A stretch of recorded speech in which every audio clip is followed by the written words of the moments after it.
Okay, so it's a pleasure to have all of you again here for another Wednesday colloquium at 4 o'clock. And it's absolutely a special one, this particular session, where we are going to cover the Abel Prize for 2021, which is one of the topmost prizes in mathematics. It's a pleasure that all the speakers are from TIFR, and they're going to cover the importance of the work done by Avi Vigdorson and Laszlo Lovács, and both for their foundational contributions to theoretical computer science and discrete mathematics.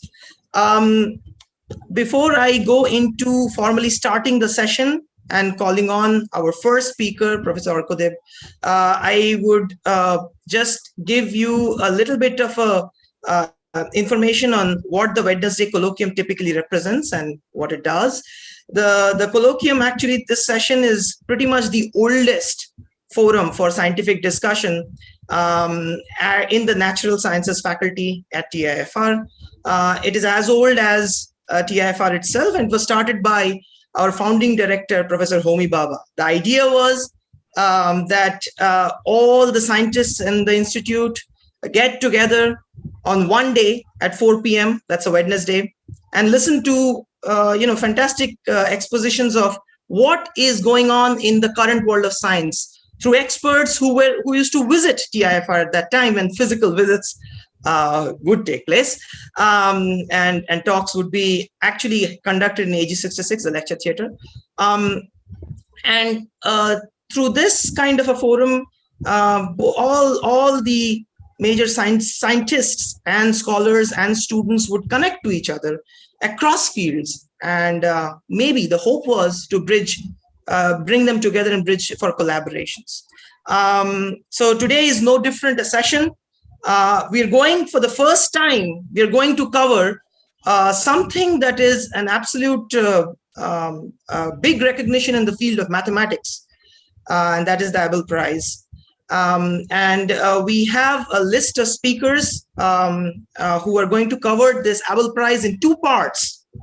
First would be two speakers, Professor Arkadev and Professor Prahlad Harsha, who cover Avi Vigdorson's work in the first hour. We will take questions after the two talks end. And then we will have the second session, which is another hour, where three speakers, Professor Mahan Maharaj, Professor Hariharan, and Professor Jaikumar would talk about and cover the work of Laszlo Lovács. Without further ado, I would actually welcome Arkadev and Prahlad to present the work of Avi Vigdorson. Should I start? Yes. Yes. Okay. Thanks, Jyothishman, for inviting me, and thanks actually to Prahlad, my colleague, who asked me to cover him up, sort of, because covering Avi Vigdorson by any one person, even by a battery of two people, is not an easy task. So I decided to help him out in that matter. So, and we decided that I should go first. So here I go. So as Jyothishman said, that this talk is about celebration of the 2021 Abel Prize, and I'm going to cover the part for Avi Vigdorson. The official Abel website reads in the following way, the cover page, that the prize has been given for their foundational contributions to theoretical computer science and discrete mathematics, and their leading role in shaping them into central fields of modern mathematics. So the key words here are theoretical computer science and discrete mathematics, and the second part of the talk will probably cover more of discrete mathematics. I'm going to talk more on the theoretical computer science side. The two fields are very closely related. I mean, the techniques are often very, very similar, but the motivations are somewhat different. Of course, theoretical computer science comes from the motivations of deep questions in computation, and discrete mathematics is more allied with mathematics. So what is theoretical computer science? This might be a little obscure for some of you. So of course, in a 30-minute talk, I can't say much about that, but it's a lot of stuff. And I'm going to only flash a few points which are relevant to Avi's work. So I'm here, of course, leaving out, and I don't want to hurt feelings of the theory B side here. There's very important topics like logic, formal languages, and so on that I'm sort of completely ignoring because that is just not relevant for today. So some of these key fields are algorithms, computational hardness, pseudo-randomness, cryptography, learning theory. The purpose of flashing these things is that Avi Vigderson is a giant of the field who has sort of worked in all of these areas. And as I said, it's not, I mean, I'm a little out of breath, in fact, to cover all of this. So I'm going to cover only a small portion of this, mainly computational hardness. And Prahlad, in the next speaker, I believe will cover more about pseudo-randomness and cryptography. So this is computational hardness. So let's understand it. So computational hardness is not just, I mean, it's a very interesting intellectual pursuit to prove something is hard. But more than that, there's a very practical motivation for looking at this hardness. And here's a sort of canonical example where there are two agents here in the picture called sender and receiver, or you can think of a client and a merchant who have never met so far. And now they want to use a secret language. Of course, they've never met, so they don't know even each other's language. But they want to do this paradoxical job that they've suddenly met on the web. And they want to, in the presence of everybody, come up with a secret language that all can listen to, yet only the intended speaker and the listener, they will understand, and nobody else will be able to make any sense of it.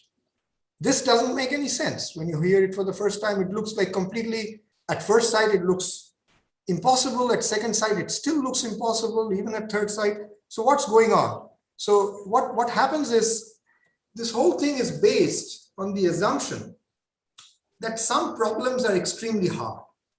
Okay, the security is pivoted on the fact that some problems are extremely hard, and the particular problem that this RSA public key cryptography system, crypto system depends on is integer factoring.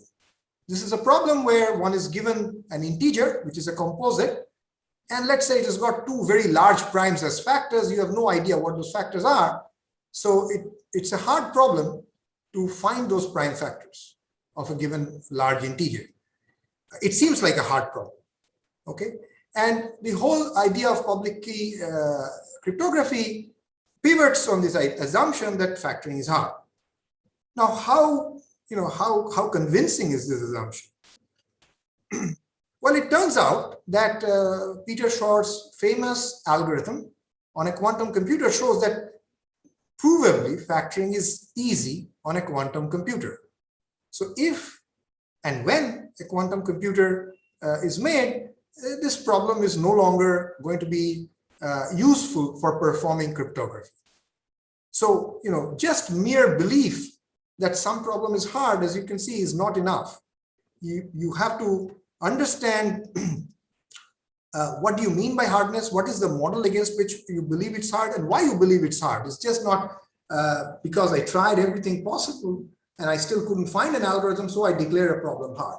Okay, so you have to prove the hardness, and proving here is just not an intellectual luxury, but it's a massive requirement, even motivated from a practical point. So in this short talk, I'll try to give you some ideas about what we mean by computational hardness, trying from very baby examples.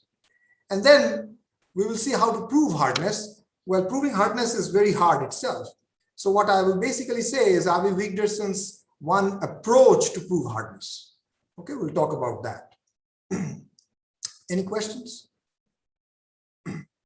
Okay, so let's start with a simple example that all of us learn in school arithmetic, which is addition. I've been given two numbers, A and B, and that's the input. And what I'm supposed to do is to output the result of adding those two numbers. So this is C. Okay, and if you just remember your school addition trick, you write this down in this fashion and then start adding the columns, use the carry method and perform this. And as you see, when you do this, so the length of your input is the number of digits that each of these numbers has. So A has a certain number of digits, B has a certain number of digits. And what you're doing when you do this simple algorithm that you learn in school, the number of simple operations, which is just adding sort of 2 digits, is performed as many times as there are the number of digits. Okay, so the number of simple operations is roughly maximum the number of digits of A and digits of B, the max of these two. Okay, and so if I assume that these are quite simple, adding 2 digits, then the complexity or the number of operations that I need to perform is just log of A or log of B, because A is the number, so log of A to the base 10 would give you the number of digits, log of B to the base 10 would give you the number of digits required for B. And if I call the max of that n the size of my input, then in linear number of operations, this is the computer science way of writing things, asymptotics. So in linear number, proportional to n, this is just proportional to the length of the input, you can perform addition just by following your school method.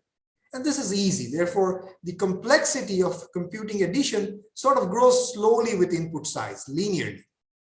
Okay, so this is what we mean by easy. Let's take another example, a little more complicated perhaps, multiplication, which is something again we do learn in school, primary school. So you're given 2 numbers, you need to multiply, and if you remember your long multiplication algorithm, you do this repeated addition kind of trick. Okay, so you line them up, and now the number of simple operations is so, you need to perform as many additions as there are the digits here. So if you think about it, the number of operations that you're doing is now the number of digits of A times the number of digits of B. Okay, and again, so writing in this funny way, so log of A is the number of digits of A, log of B is the number of digits of B that you need. So now it's order n squared. So you jumped from n to n squared, and now it becomes quadratic. So the procedure that I just flashed, where I assumed again adding 2 digits or even multiplying 2 simple digits, I could look up from my table. So there's a lot of assumption here I'm making. I could do these operations on the fly, I'm saying. So if you do that, then the number of operations that you need is order n squared. And this seems harder than addition, because if you recall, addition was requiring about proportional to n, now it requires proportional to n squared. So it's quadratic, but we still say it's easy because the growth rate is still a small polynomial in the size of the input. Okay, so as long as the growth rate of the number of operations or basic operations that you need to do grows polynomially in the size of the input, we call that that algorithm efficient and that problem easy. So it's still easy, but it seems harder than addition. Just as an interesting piece of information here is that, there's this question, obviously, that should crop up in your mind is, well, I showed you a certain way of doing, which seems to require order n squared, and the previous way showed order n. This by no means mean that these are the final words. Tomorrow, maybe there's a clever person who comes and does multiplication in a much faster way. Okay, maybe in nearly linear time. So we don't know. That's a big open problem in complexity theory. We don't know whether really multiplication is that much more difficult than addition. Okay. Okay, but coming back, let's look at some different kinds of problems, which are these inverse problems. Now, I give you an input 1 number, C, and now what in the problem for primality, what I'm asking for is to find out 2 numbers, A and B, such that the product of these 2 numbers is equal to C. So now I'm given just this 1 number, and I have to just, manufacture these 2 numbers so that the product is exactly equal to C, and none of them being equal to 1.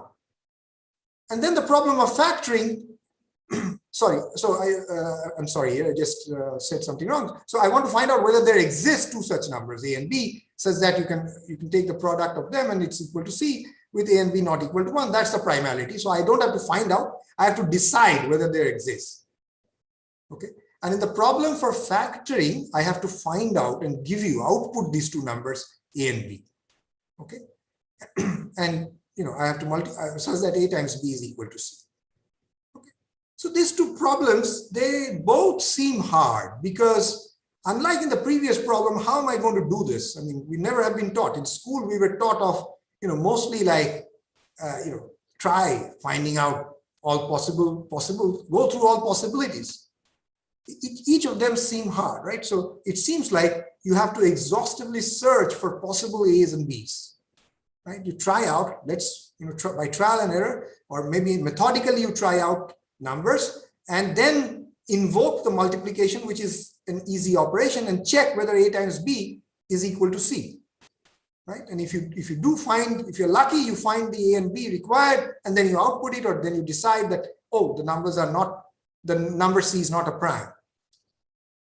So it seems like you have to exhaustively search. And at this point, it seems like this is very hard, because if I do this, the number of operations that I will have to do is, 2 to the, minimum of this log of A or log of B, which is because I have to go through all possible these things. And so, it seems like I have to look at 2 to the n possible choices to find out whether there exists an A and B that satisfy with A dot B is equal to C, or and so if n is like a 500 digit number or 500 bit number, this is going to take, this naive procedure is going to take 200 to the power 500 units of time, which is enormous, which we can't afford. This is a problem. This is not, this particular cost is prohibitive, because then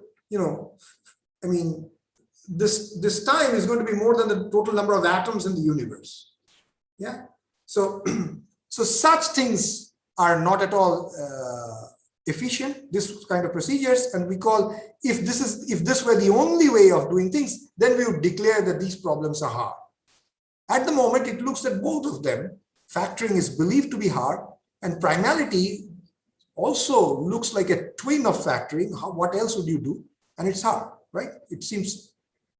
But by the way, we also already know that factoring is easy for quantum, and therefore primality is also easy for quantum. One thing that Avi and collaborators predicted is the following, which I believe Prahlad is going to cover more in the next talk, is that they built up this beautiful theory of pseudo-randomness, the computational perspective on randomness, which amassed evidence to say that very paradoxically, I mean, if you don't know this, this would look paradoxical, that primality seems to be substantially easier than factoring. Primality, they predicted, should be easy. In fact, if primality turns out to be hard, that would shock complexity theorists. Okay. And what Agrawal, Kayal, and Saxena did, the famous algorithm they came up with to solve primality efficiently in polynomial time, was just a corroboration, just in quotes, of this beautiful theory that Avi and collaborators built. And it's worth telling a short story here, because I witnessed it firsthand. About in the mid-2000s, when I was a graduate student attending a workshop in Barbados, Nitin Saxena was the star who was attending this workshop. And this workshop was on elliptic curves. So all the mathematicians, the famous mathematicians in number theory, were around. And they were asking him questions of the type like, how did you even come up with this algorithm? Because, I mean, this algorithm is simple, but what made you even think of such an algorithm to be possible? Because this has been open since the time of Euclid. And when he explained this theory of pseudo-randomness, how it predicted the existence of a primality algorithm, and the very fact that I said, if there were no efficient algorithms for primality, that would be shocking for the computer scientists. It was quite a revelation for mathematicians. So this kind of theory that Avi and others built is extremely powerful. And more importantly, the purpose of saying this is there's another reason to say this, is that what seems to the eye as hard at the first shot may not be hard. Primality and factoring look very similar, but we already now know that primality has an efficient algorithm. So in this business, proving hardness, in fact, even zeroing in on hardness could be tricky. You have to, it's subtle. And it's proving it is extremely difficult. How do you prove something is hard? Like, for example, a factory. And as Avi said, let me quote him again, is that this universe is full of wonderful algorithms. And some of these algorithms are extremely counterintuitive. I mean, for example, the primality algorithm uses tools from algebra. So you can use the classical mathematical tools from, developed since time immemorial almost, from algebra, geometry, and other things, and bring them into fruition for designing an algorithm. So algorithms can do all sorts of tricky things. So it's not easy to prove hardness, because once you're proving hardness, you have to sort of work against all these wonderful algorithms. You are like a prover, and these algorithms are trying to show that you must be wrong. So you have to come up with a machinery that's able to prove hardness despite this multitudes of various algorithmic techniques out there. Okay. So these are, proving hardness is among the deepest intellectual problems. And as I said, it's not just intellectually important, it's important from a very practical point of view to prove hardness. And we will see today as how Avi and others suggest an approach to prove hardness. Okay, so, it's also interesting to mention that there are no lack of candidate problems. By now, complexity theory has matured enough to sort of, if you are interested in proving hardness of a problem, there's a host of problems that comes from all walks of life. Graph theory, number theory, biology, physics, optimization, you name it, you get problems very naturally occurring in those fields, which all seem hard. Several people have tried to prove hardness, to solve them efficiently using algorithms, and they have failed.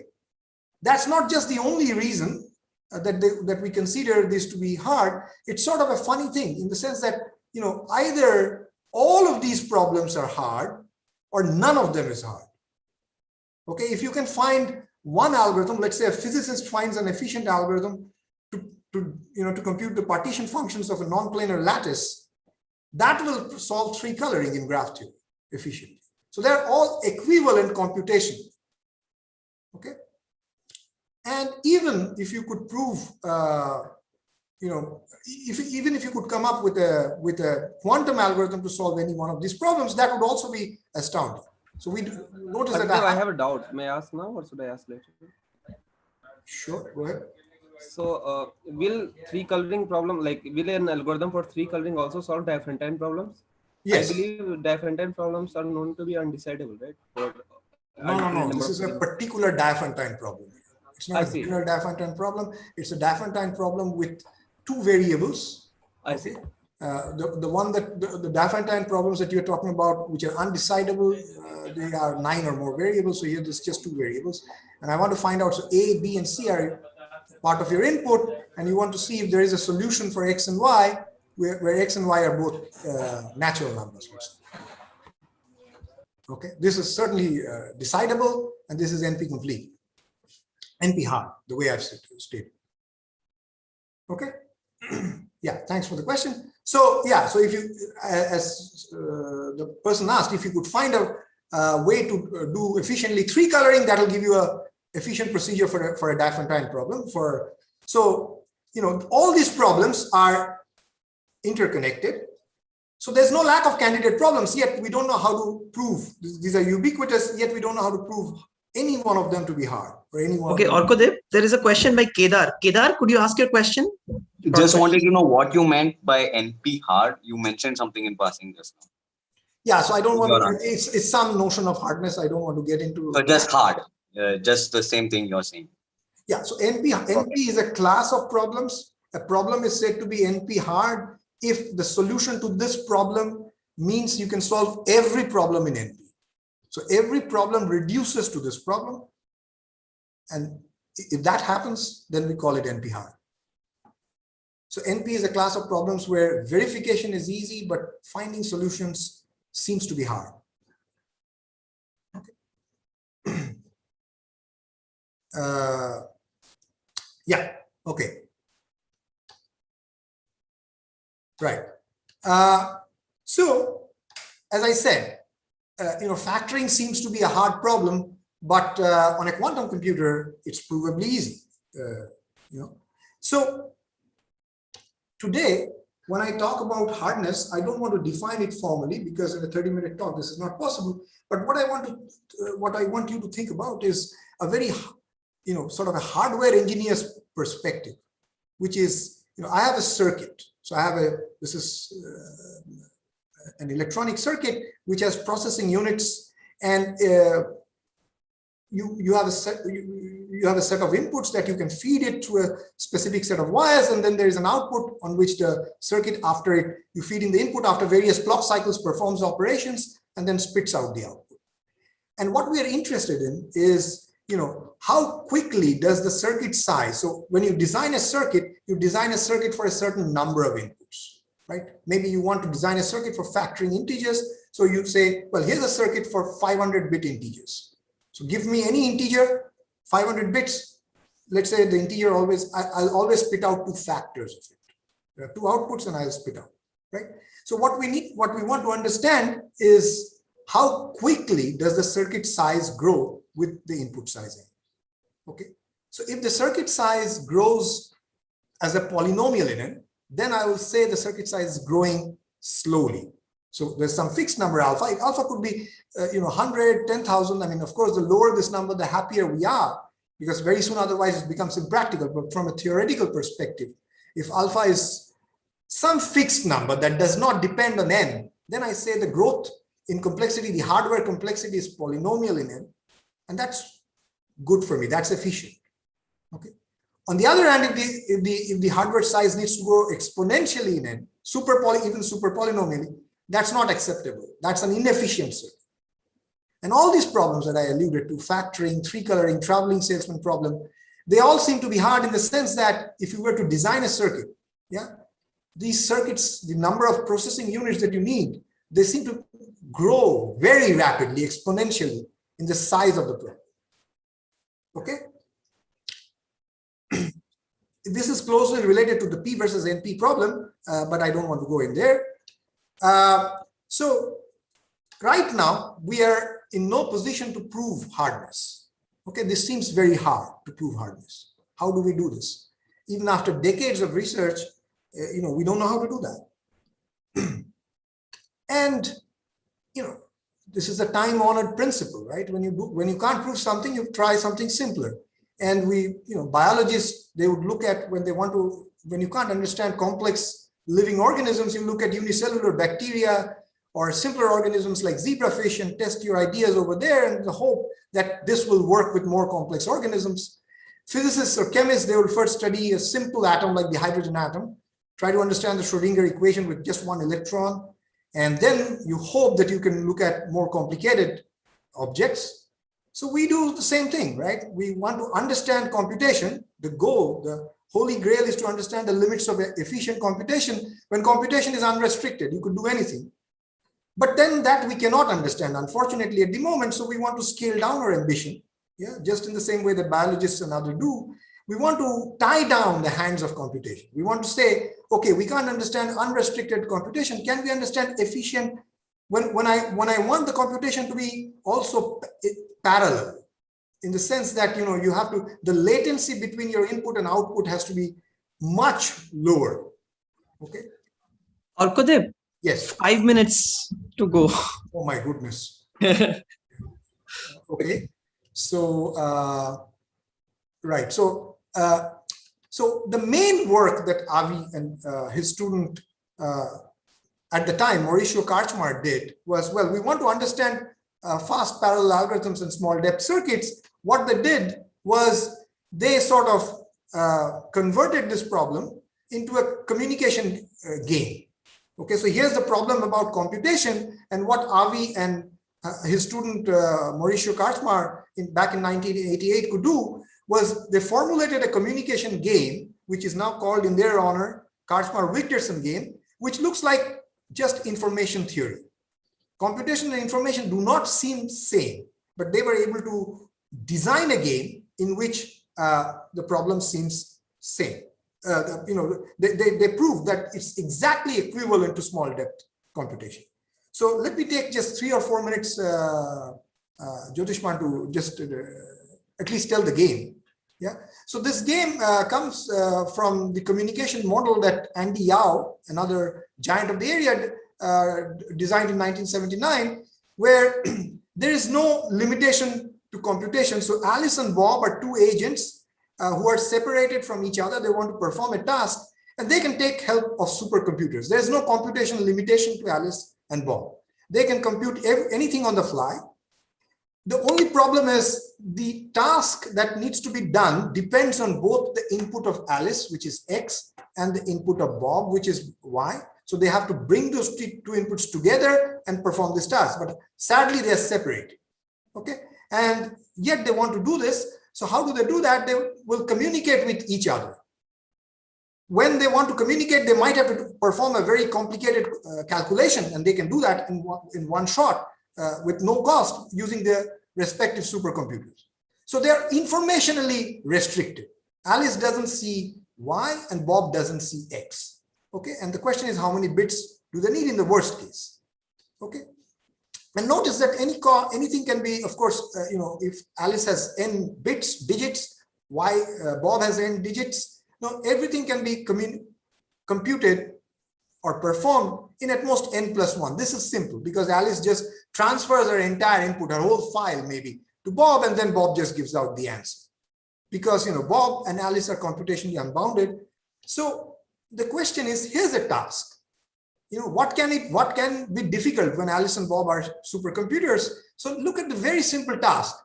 So the question is, I tell Alice and Bob, they know that X and Y. So Alice's, maybe this is file. Alice's story has a particular file and Bob has a copy, and we know there's a corruption. The file has got corrupted. So X is different from Y, but you don't know where it's corrupted. So they need to find out where this is corrupted. A particular position here, find out a position I where Xi is different from Y. Now, if you think about it, even though Alice and Bob are supercomputers, just the information bottleneck is immense. How can they do that? I mean, because unless they have checked each of their bits, Alice knows every bit of Bob's input. Alice can never be sure whether the 25th bit is where the corruption is. So they have to sort of go through all the bits, and then only they can be sure. And this intuition, with the use of simple information theory, very simple baby information ideas, you can actually prove that this is the best they can do. Okay, so even though they are supercomputers, it doesn't help. Fine. Now, what did so cost n+1 is needed, and now here's given this, here's what Karchmar and Wigderson did. Okay, now imagine Karchmar and Wigderson, they are two players. Karchmar gets a network, so it's encoded in some way, and Wigderson gets another network. Okay, a road network, which is directed, right? And what we know is that there are two special nodes in this network. In Karchmar's instance of the network, S, the starting point, is connected to the endpoint terminal. There is a path. And in Wigderson's network, there is no such path. If you check out, there's no path. So they know that. Karchmar knows that in Wigderson's network, there is no path from S to T. Wigderson knows that in Karchmar's network, there is a path from S to T. And this graph can be encoded in terms of bits, right? Now they have some bits. And what they need to find out is a position, is an edge, is a link, where they differ. There has to be one. I mean, we know that these two networks are different, of course, but they have to find out a pair of two nodes where Karchmar maybe has a link from U to V, Wigderson doesn't, or vice versa. Okay, this is just like the file checking. Yeah, you might think that Wigderson's copy has got corrupted. Okay, but now we know it's corrupted, but in this particular way, that Wigderson, after corruption, Wigderson doesn't have a path from S to T. Karchmar continues to have it. Now, given this extra side information, can Karchmar and Wigderson find out this? This is the question. Okay, how much do they need to communicate? If they could do it in log of the size of the input, then we would be very happy. We would say there is an efficiency. So what the main theorem of Karchmar and Wigderson showed is that this is capturing exactly parallel computation in the sense that this funny way of saying ST connectivity, that particular problem, it has circuits of small depth, even only if the Karchmar-Wigderson game has a protocol, an efficient protocol of cost D. So if you design a communication protocol of cheap cost, you get a circuit, a fast parallel computation. If you can't design one, then there is no such thing. So this is a way of proving, gives you an alternative view on hardness, on computational hardness, because in order to establish computational hardness, all you have to do is to prove that information theoretically this game is very hard. Okay, and this is true for every function. Okay. Okay, so how much time do I have? We are at -1 minute, but that's okay.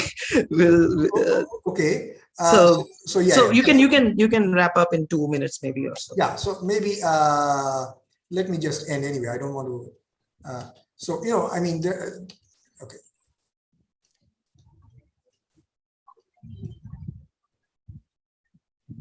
Yeah. So let me just.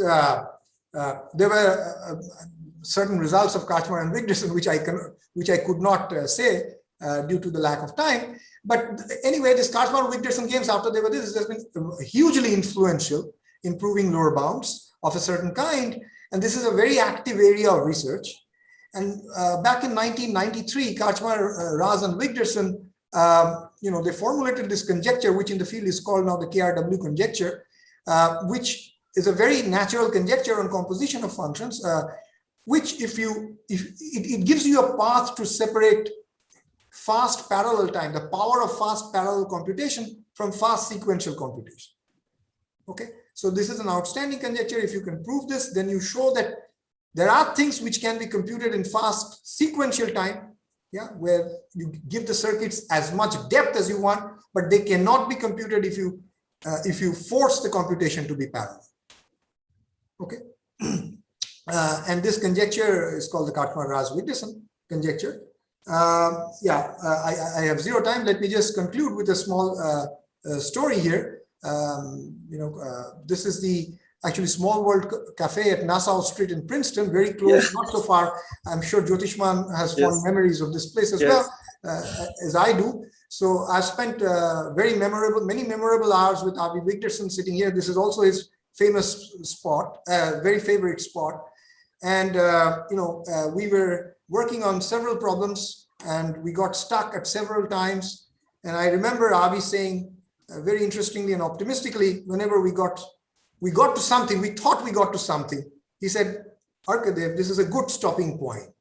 Soon we would realize that nothing makes sense. Within 10 minutes, I'm going to shoot an email to you or you're going to shoot an email to me that forget the conjecture, even it doesn't type check what we say, right? I hope my talk wasn't that bad. Some of it does make some sense.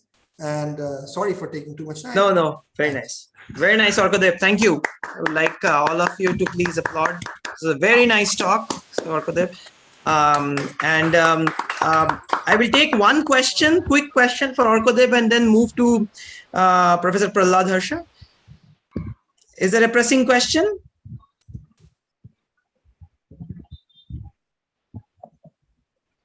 Okay, Ambarish. Hi, I am audible. Yes. Yes. So, Professor, you talked about two problems, namely primality and factoring. So, naively, it seems to me that they both are the same. So, in order to know whether a number is prime or not, we need to know if it has some factors. So, can you give an example or essence as to how the two problems are different?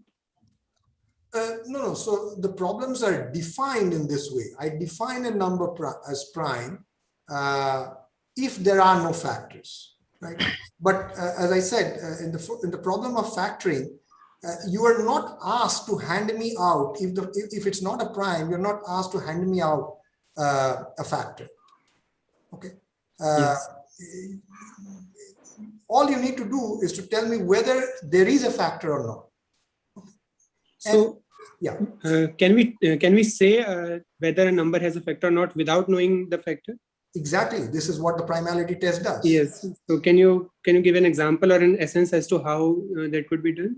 That is not very easy to tell. Maybe Amrish, maybe we can have that discussion at the end. Is that okay with you? Yeah, because we have a whole set of speakers waiting. So yeah. Sure. Put in your chat, and maybe Arkadev can write something on the chat. Okay. Okay. We'll move forward. Professor Prahlad Harsha is going to sort of talk about Avi Vigderson's work and how he used to deal with difficulty. Okay.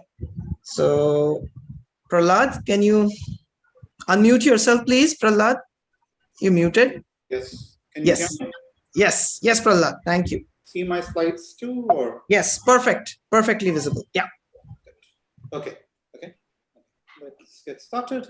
Thanks, Jyothishman, for arranging this colloquium on the 2021 Abel Prize winners. It's an honor to be speaking on Avi's work, and it's part of this 2-lecture series joined with Arkadev on Avi's foundation work in computation complexity.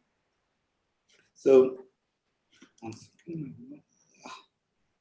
yeah. So as Arkadev pointed out, Latsi Lovash and Avi Vigderson, we are here to celebrate their work, and as the Abel citation cites, the states for their foundation contributions to theoretical computer science and discrete mathematics, and their leading role in shaping them into central fields of modern mathematics.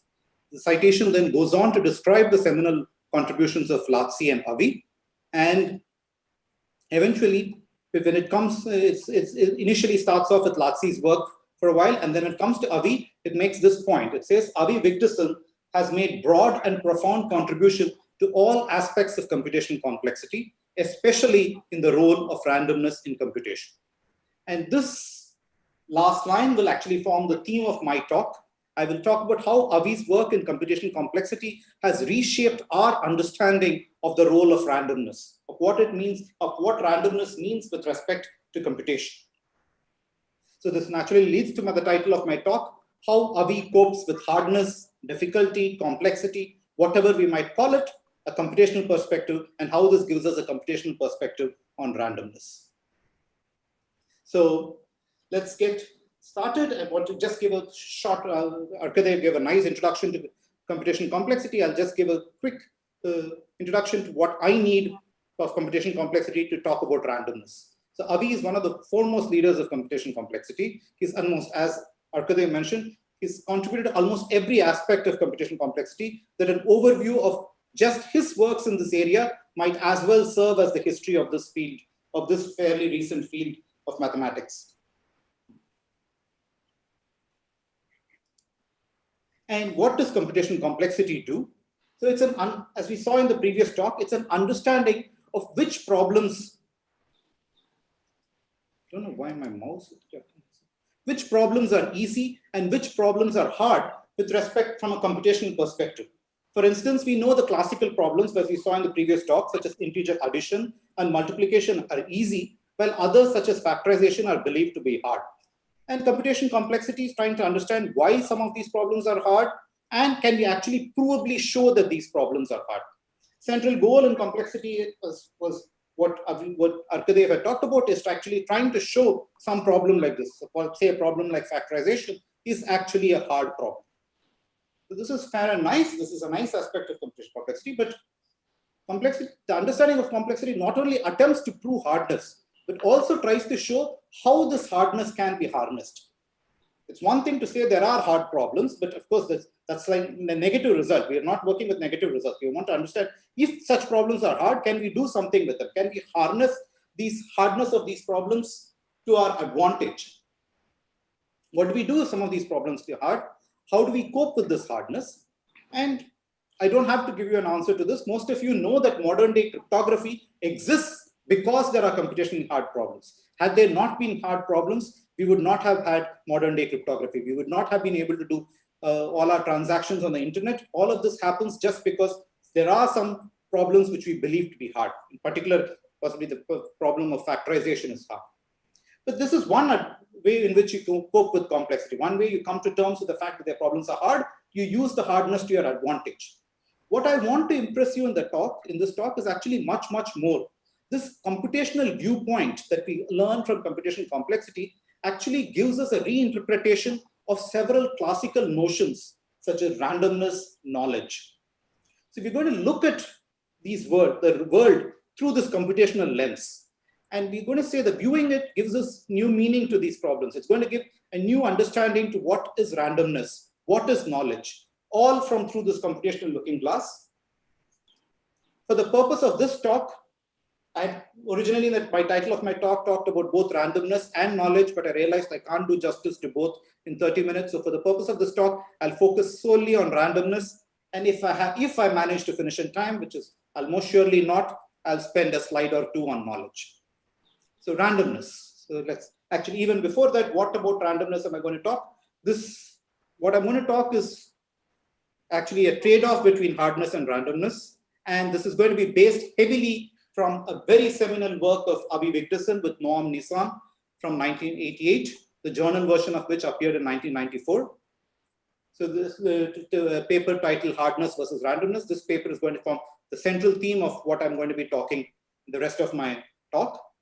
And I should mention, as with many other works in science, this work builds on several past works due to Goldwasser-Micali, Blum-Micali, Yao, and was subsequently developed by several works of which Avi himself was part of, like Babai, Fortnow, Nissan, Vigdison, Impact of Vigdison. But for the purpose of this talk, I'll focus on this notion of how can we trade hardness with randomness?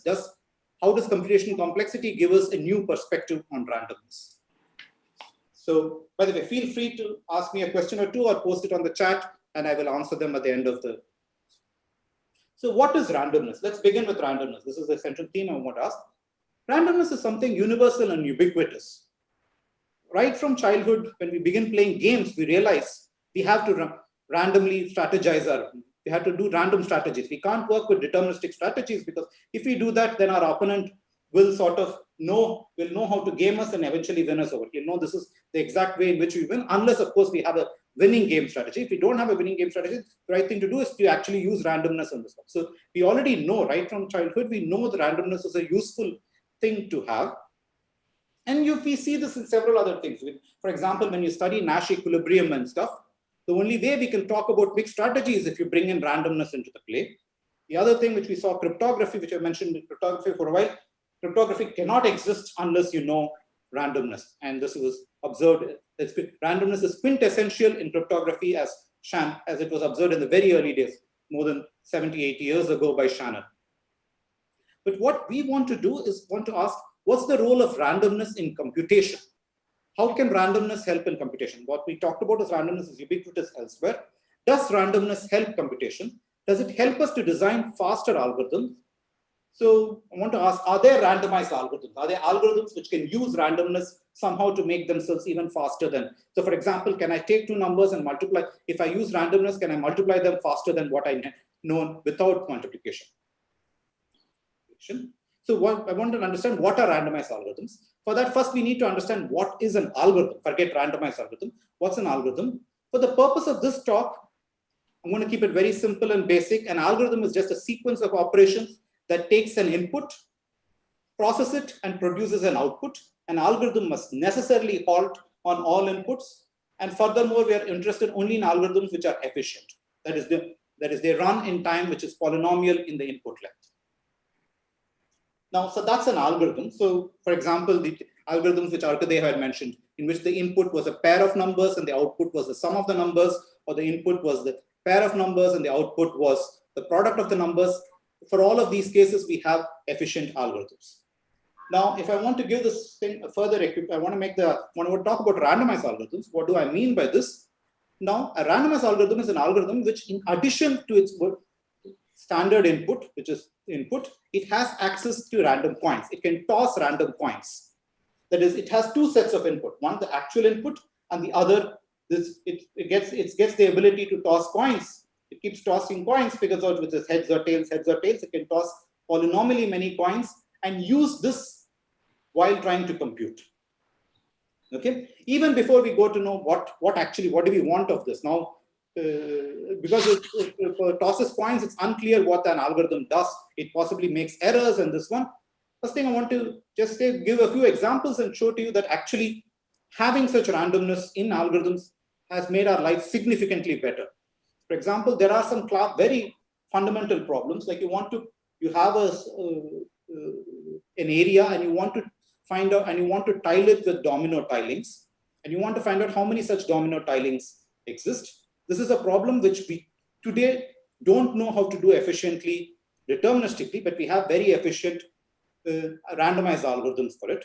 And for the physicists out here, this is actually very closely related to the monomer dimer problem, which we know randomized algorithms exist for, but we don't have corresponding deterministic counterparts. Another example of such a problem for which randomized algorithms we know is volume computation of convex body. This is a topic which will be dwelt in detail by Hari, two talks from now as part of Latsi's lecture series.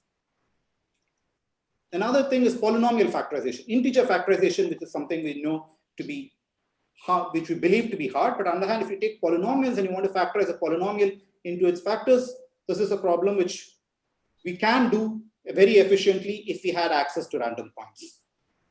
And then we have eventually, there is also primality testing, for which for a long time, since the 70s, we had very efficient randomized algorithms. And about 15 years ago, Agarwal, Kayal, and Saxena gave a deterministic counterpart. I would like to mention that despite the fact that Agarwal, Kayal, Saxena gave a deterministic algorithm, the current best primality testing is a very basic algorithm that's used a lot in practice, and you still run the randomized algorithm. And one of the reasons is the randomized algorithm runs significantly faster than the deterministic algorithm, even though the randomized algorithm possibly makes errors. So what is a randomized algorithm? So let's talk about randomized algorithm. What's a randomized? What do I want from a randomized algorithm? I will state it in terms of taking an example, using primality as an example. So notice that the randomized algorithm might err because it tosses random coins. But what we want is, with high probability, it always gives the right answer. So in other words, it's this algorithm which is going to take a number n in the case of primality and output whether the number is prime or composite. And it's going to use some random coins to decide whether the number n is prime or not.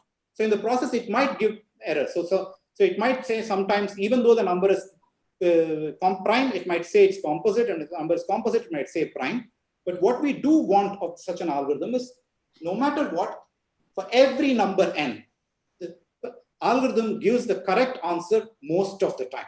It gives the correct answer, say, 99% of the time, or 99.99% of the time, it gives the correct answer. This is what I'll define. There are other notions of randomized algorithm, but for the purpose of our talk today, let's keep it simple. I want to say that every time notice there is no erring with respect to the input. The error is only with respect to the random points. So the probability space is only over the random points. For every input, it should give the correct answer with high probability. And that's what I will mean when I refer to a randomized algorithm. And the examples which we mentioned shows that randomized algorithms, gives examples that randomized algorithms are really much faster than deterministic algorithms. So just like the previous question asked, is factoring really harder than primality? You can ask, are randomized algorithms really faster than deterministic algorithms? Are there problems for which I can only design randomized algorithms, but not the corresponding deterministic counterpart? So this is a basic question you can ask this. But when you ask this, we should ask an even basic, more important question. If you want to ask this, we should deal with, right now I define randomized algorithms as some model of computation. But for that, we need to understand, to even implement this model, we need to understand what is randomness. Does true randomness exist? And how does one generate unbiased random points? So if you're bought into the notion of randomized algorithm, this leads, we have to answer all these fundamental questions, because if you want to use the randomized algorithm, we need to give the randomized algorithm random points. And where do these points come from? Do there exist unbiased coin flips? Who's going to toss these coin flips for the algorithm? Next comes, can one really come up with an algorithm with unbiased coin tips? Do such bits exist at all in the first place? And if they exist, can we generate them efficiently? This seems like a very philosophical debate. Does randomness exist in nature, and how do I produce them? Because now this changes my goal of my problem. I wanted to come up with faster algorithms. Now I changed my issue from coming up with faster algorithms to coming up with trying to understand what randomness means. And I really don't have a good answer for this. Then I want to say we'll take a different perspective on this. Just like, let's take, for example, beauty. Each of us has our own notion of beauty. It's a very subjective notion. Each of us thinks of beauty in our own terms. There is no objective definition of beauty. And I want to say the same thing is true of randomness. Each one of us can come up with a different definition of randomness. Physicists might say a particular distribution of strings is random if it has high entropy in it. You might say come up with another notion of randomness. If you see just as many ones as zeros in the string, then it's considered random. Or just as many successive 0 zeros as 1 zeros or 1 1, that's something which you consider random. There are various such notions of randomness. Each one of us can come up with our definition of randomness, which might all seem correct. But the question is this, what is the notion that we want to work with?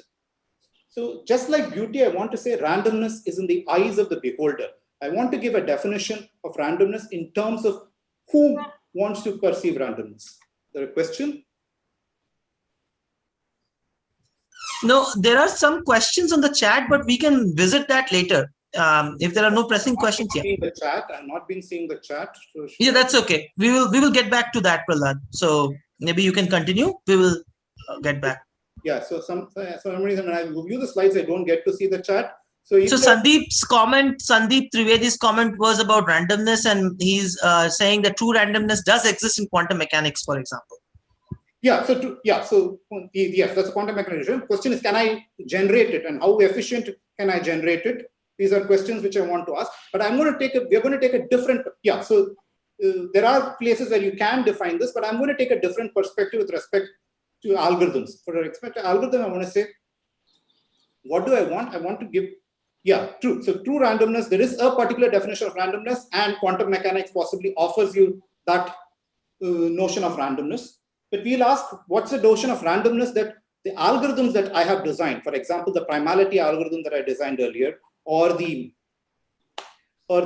domino tiling algorithm, what sort of randomness do they require? Here I want to say randomness lies in the eyes of the beholders. For example, if I have this sequence of coins, and I want to say, is this random? Now you can ask me, okay, this sequence of coins, if I can predict the next bit, next coin in this sequence, then it is not a random sequence. Then it's not a random sequence to me. If I cannot predict it, then I might as well, then it does appear random to me. So I'm going to say, we will define randomness in terms of unpredictability. We're going to ask, can I predict? For most of you would have possibly guessed, given the sequence, the next bit is heads, in which case for most of you, this sequence is not a random sequence of coins. Possibly for me, I did not observe it, and for me, it looks unpredictable, so it's this one. We will take the same definition and throw it to the algorithm. And we'll take this definition of unpredictability and say, what does it mean to be random to an algorithm? And we'll say a distribution over a sequence of random bits is random to a particular algorithm or a class of algorithms if no algorithms in this class can predict the next bit with probability significantly better than random guessing.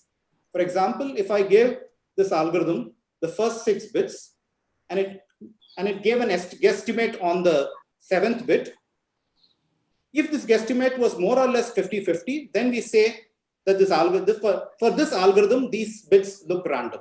If it's able to guess it better than a random coin toss, then we'll say it does not look random. So in other words, this is what the sequence of bits seems random to this algorithm. Rather, it is what we call pseudo-random, and it's pseudo-random only to the eyes of this algorithm. There might be another person who can perfectly detect there's a pattern in these bits and it doesn't look random to them at all. But to the algorithm, it looks random because the algorithm cannot predict the next bit. So thus to fool an algorithm or a class of algorithm, one does not have to produce truly random bits. We don't need this definition of randomness that say quantum mechanics offers us. All that we need is a sequence of bits which look pseudo-random to that algorithm. As long as that algorithm gets fooled in believing it is random, that's sufficient for us. So this leads us to this following thing. Can we actually produce, so all we want to produce a sequence of bits which look random to this algorithm. We can possibly produce such a thing from much fewer random coins than we thought of. For example, say if I could produce it just from, I could produce this 1, 2, 3, 4, 5, 6, 7 random coins just from 3 random coins. From 3 random coins, I'm able to sort of extend it, stretch it out to 7 coins such that the new 7 coins look random. The 3 were possibly purely random and the 7 appear random to the algorithm, that's good enough for our task. For the algorithm, as long as the 7 bits appear random to it, or what we call pseudo-random, that's good enough for the algorithm. So let's define this notion of a pseudo-random generator. A pseudo-random generator is an algorithm which takes a small seed of purely random bits. It stretches them out to give a much larger sequence of random bits, pseudo-random bits, but it's pseudo-random only against a particular type of observer. In particular, it's pseudo-random only against certain classes of algorithms, not for everything. It's not random in the perfect sense of the word. It's random only for, say, algorithms that run in time t. These algorithms are incapable of distinguishing the output of the pseudo-random generator from a true sequence of randomness. For instance, for these algorithms, whether I give it a perfectly true sequence of random bits, or I give it a sequence of random bits that are got from the pseudo-random generator, their behavior is unchanged. If this is the case, then I might as well give for these algorithms these sequence of random bits instead of giving them something like this. And this is what we'll call a pseudo-random generator. Is there any? I haven't been following. If there's any question on this, I'll take it. And we will take it after the talk, because I think we're okay. on the way. Yeah. So it's like 7 minutes now. So how many minutes do I have left? 7 okay. minutes. Yeah. Okay. So I want to ask if we can construct such pseudo-random generators. Do they exist as pseudo-random generators? Because, so let's suppose that there exists a pseudo-random generator which has a huge stretch. It takes 10 log n bits, stretches it all the way to n bits. Then I claim if such pseudo-random generators exist, then we can eliminate all the randomness by just going over all possible seeds. We can just go over all possible seeds, that takes n to the power 10, and then run the algorithm on each possible seed and find the average answer. So in other words, if we had such a pseudo-random generator that does such a huge stretch, then we can completely eliminate randomness. Randomness is not required for any of our algorithms. So our goal now, question which we had originally asked, do we require randomness? And the answer is no, if we can construct pseudo-random generators which have such a fantastic stretch, a stretch from 10 log n to n. The question is, can we come up with such pseudo-random generators? So that's our goal. We want to ask if we have such things, because if we had such a thing, then we can sort of eliminate randomness, at least from the perspective of algorithms. Algorithms, they don't require randomness. Let's make our goal even simpler. Let's ask, can we check a stretch of just an additive stretch of 1 bit? You give me S truly random bits, can I produce S plus 1 bits which look random? So let's just ask the simple goal. So I have, say, 10 log n bits. I want to produce 10 log n plus 1 bits that look random to the algorithm. How do we go about doing this? So I have the input 10 log n bits. I want to construct now 10 log n plus 1 bits which look random to the algorithm. One thing I could do is for the first yes bits, I could just copy the input. They are random. They were promised to be truly random, so they are still random. Now, what do I do about the remaining 1 bit? I still need to produce 1 extra bit. And this is where the concept of hardness, computational hardness, is going to come to our rescue. So suppose they did exist a function, a hard function. They say a function on 10 log n bits. And we knew that it was hard. There is no time n square circuit can compute it. I have written non-uniform algorithm, but you can think of, for now, just think of it as an algorithm. No time n square, no n square time algorithm can compute this. Then I could build this extra, this new phantom bit, which I have over here. Phantom bit with the extra, the additional bit, as just as the function evaluated on the first s bits. I apply the hard function on the first s bits, and I put it here. And now this will be a hard, this is a function. For the algorithm, it seems like an unpredictable bit, because if it were able to predict it, then the algorithm is computing the function. But we have assumed that the algorithm cannot compute the function. The function is hard for it. So the hardness of the function guarantees to be that this stretch by 1 bit actually is a truly honest stretch, and it fools the algorithm. So you get a PRG. Of course, it's not sufficient if you get a PRG. We also want the PRG to be efficiently computable. So if the algorithm was, if furthermore the f was this hard function was computable by an n to the power 4 algorithm, then the PRG is efficient. But it takes more time than this. So putting them together, you will suppose we lay our hands on a hard function which is computable by an n power 4 algorithm, but not computable by any n square time uniform algorithm. So you're using the hardness of this function to doing a stretch by 1. And this is where the notion of hardness versus randomness coming. You're trading the fact that you have a hard function in your to actually construct a random bit. Because all you want to fool this algorithm. This algorithm cannot compute this function. If it could compute this extra 1 bit, then it's as well computing the hard function. But you know it can't compute the hard function, so this 1 extra bit looks truly random to it. And this is where we're going to have hardness versus randomness trade-off. One Yes. question. Sure. So, I mean, this seems like a bit of an overkill, right? Because even though a function, let's say, could be easy, but it may be difficult to find it, right? I mean, there is in the space of functions, you have to search for this function. So, why don't we account for such a thing? When a function is computable by an n power 4 algorithm, that means you have the algorithm for it. Whenever I say there is an algorithm for it, we have the algorithm. Of course, there's a question of what does it mean to have an algorithm? Possibly there's an algorithm out there and I do not know about it. But when I mean here, when I mean a function is computable by an n power 4 algorithm, I mean there is an n power 4 algorithm and I also have the algorithm in my hand. Okay, but in reality, you would have to search over that space of algorithms also, which would have some complexity and so on. If you give me a particular function which is easy with n power 4 and hard with respect to n square, I use that function to do this stretch. That's all I'm claiming right now. Okay, thank you. That's all I'm claiming right now. Okay. Yeah. Prahlad, you have 2 minutes, 2 minutes. Yeah. Okay. If we have 2 more minutes. So question is, how can we do more stretch? I'll take probably I'll take two more minutes, Jyotishman. So how do we get 2 sets? And this is an extremely nice idea of Nissan and Vigdison. They use this notion of set systems with sparse intersection. They're going to view, so let me quickly, sort of the animation went wrong. So you're going to view the universe, the coordinates of your seed as the universe, and you're going to build subsets of this universe, say n subsets of this universe, such that these subsets are not completely disjoint. They do overlap, but their overlaps are very little. That is, the sets are all of size L. Each of the sets are of size L of this universe. It's a family of set system, but this one, and their intersection is very small. If you have such a system, Nissan and Vigdison tell you how you could use the same idea. I'm not going to go into the details of this. If you have such a set system, Nissan and Vigdison show you could use the same idea of a stretching by 1 bit to actually stretch it by, in fact, you can take a log n, you can take a stretch from 10 log n to n. You can get all the way up to this, and they show how to stretch this.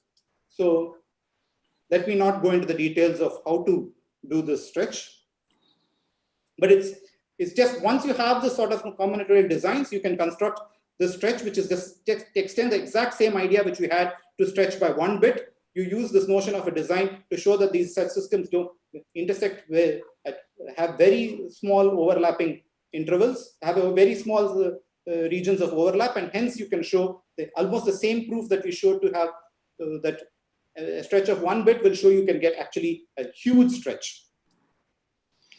And now you can ask, how can we build this efficient design algorithms? Once again, I think I'm running out of time. So what we'll show is you can use, there are several ways to do this. One such way is to actually use low degree polynomials. What do we want? We want a set system such that it's a family of sets which intersect very little with each other.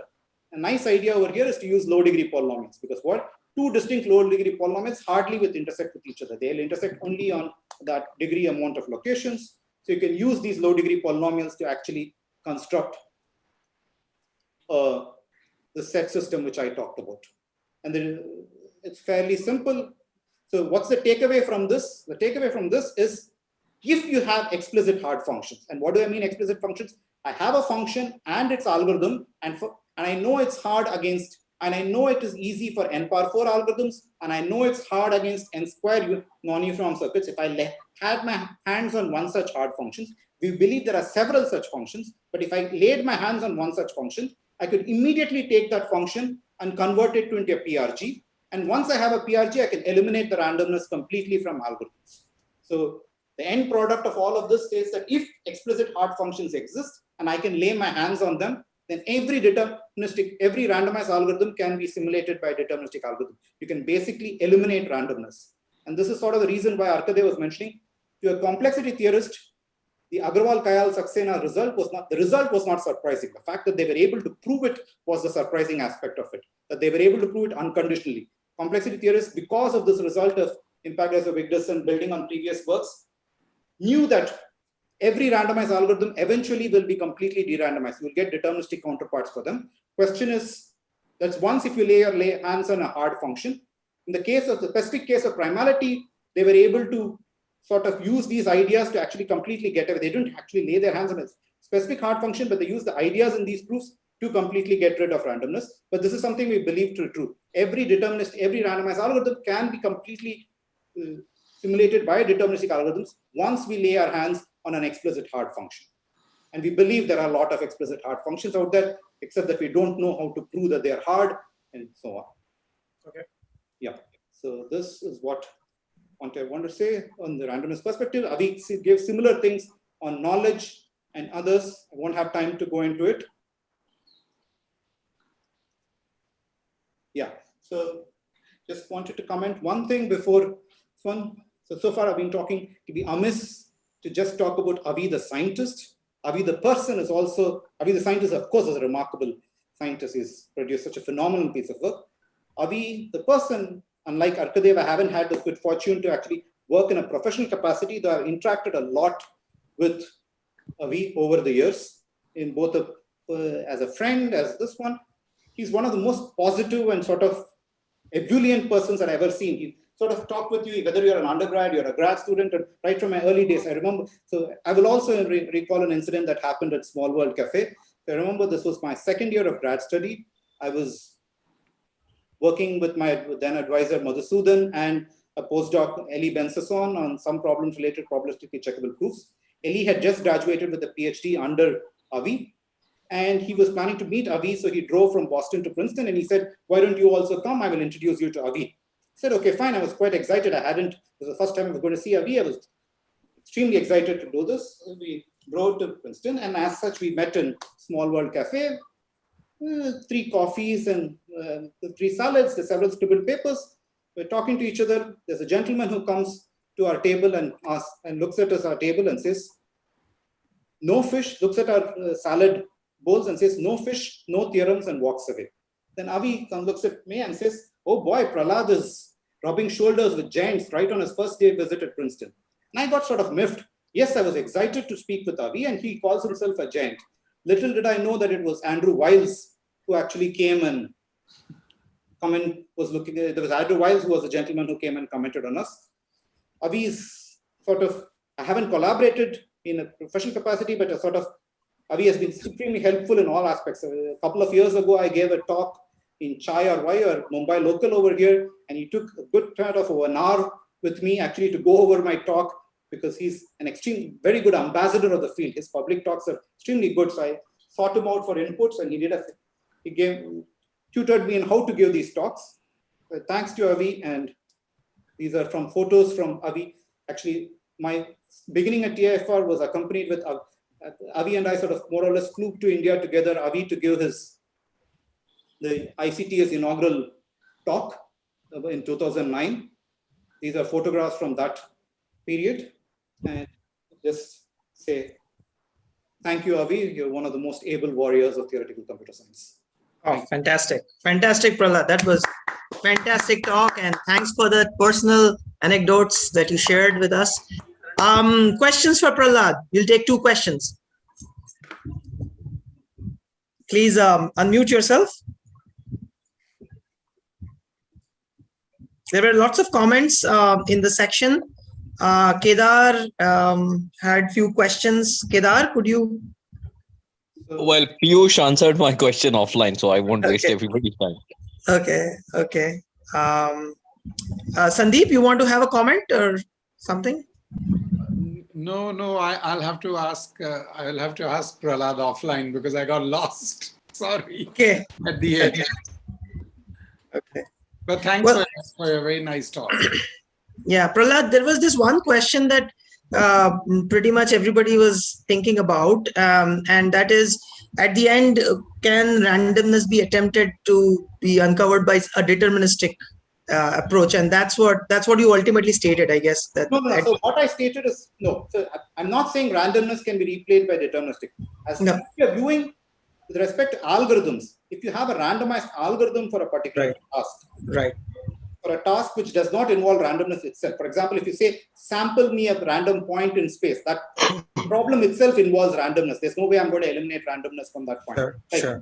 Check, give me a, but if the original task, the algorithmic task did not involve randomness, then what I claim is then you can eliminate, if you give me an efficient randomized algorithm for it, then we can eliminate it completely, assuming that hard functions exist. Hard function exists. Okay.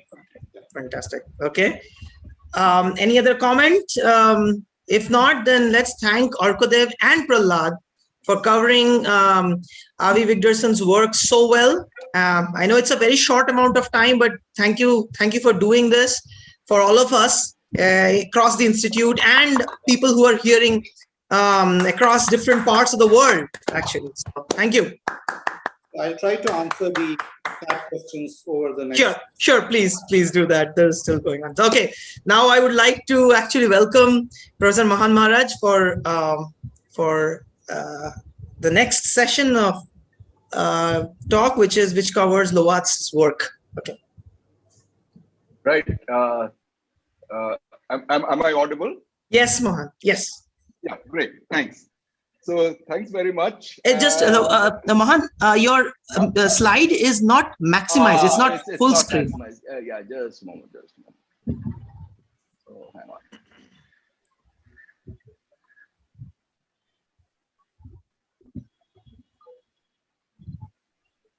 Yeah. Now is it? It's done. It's done. Yes. Thank you. All right. Great. Terrific. Yeah. The only problem is that I can't see anybody. All right. Yeah. So great. So thanks, Radhakrishnan, for this opportunity to talk about Lassie-Lovash's work. I'll probably be talking about just one very specific angle to his work. And so Laszlo-Lovash comes from the Erdos school. Yeah? And way back in 1978, he proved the Kneser conjecture. You don't need to know what it is, except that it has something to do with graphs, which has something to do with this particular talk. And so what is the angle that we'll be taking to Lovash's work here?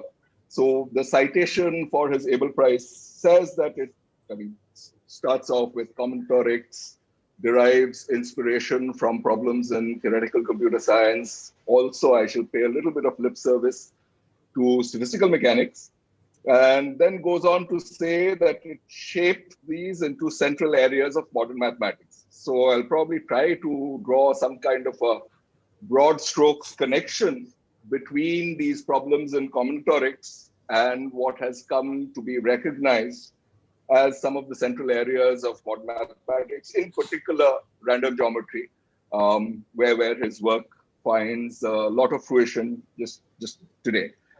And before we start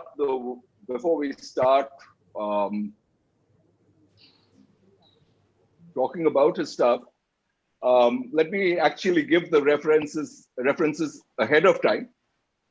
There's this beautiful book, relatively recent, less than a decade old, called Large Networks and Graph Limits, which essentially summarized the entire state of the field in 2010 or thereabouts. And there are three lovely papers, research papers, two of them, actually all three of them, with Boggs and Chase. They were co-authors on two of them, on all three of them.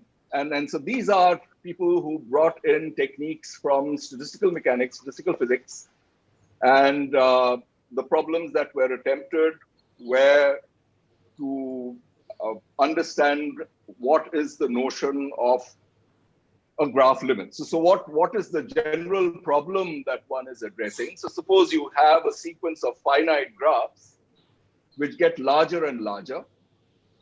Think of networks, for instance. What does it mean for a sequence of graphs which become larger and larger to converge? And there are various notions of convergence. And I think the specific point that I'd like to make here is that Lovash actually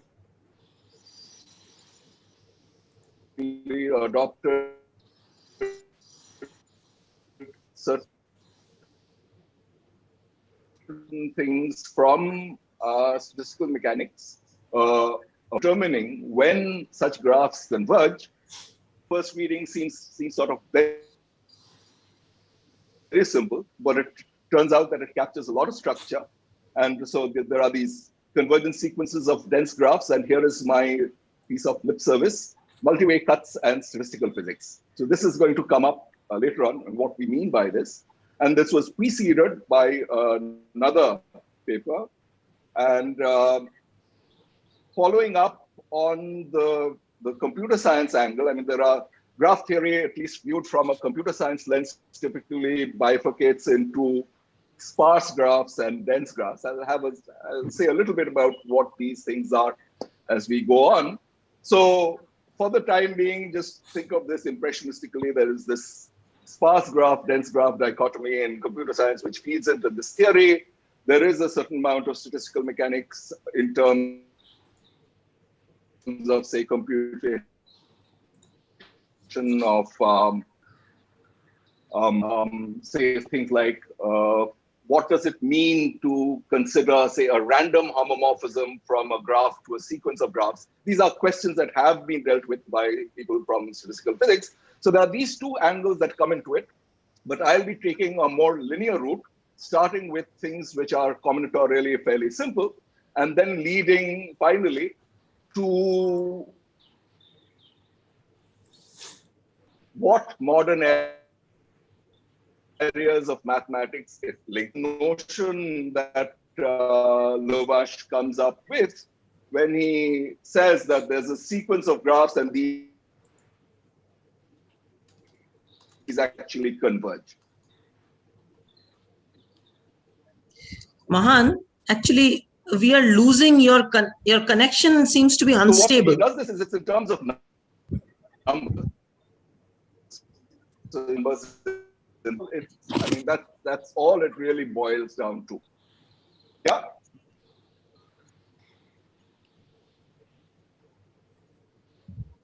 Hello. Hello, oh, Mahan. Yeah. Oh boy. Sometimes we are losing you. I'm not able now. Yeah. Yes. Hello? Yeah.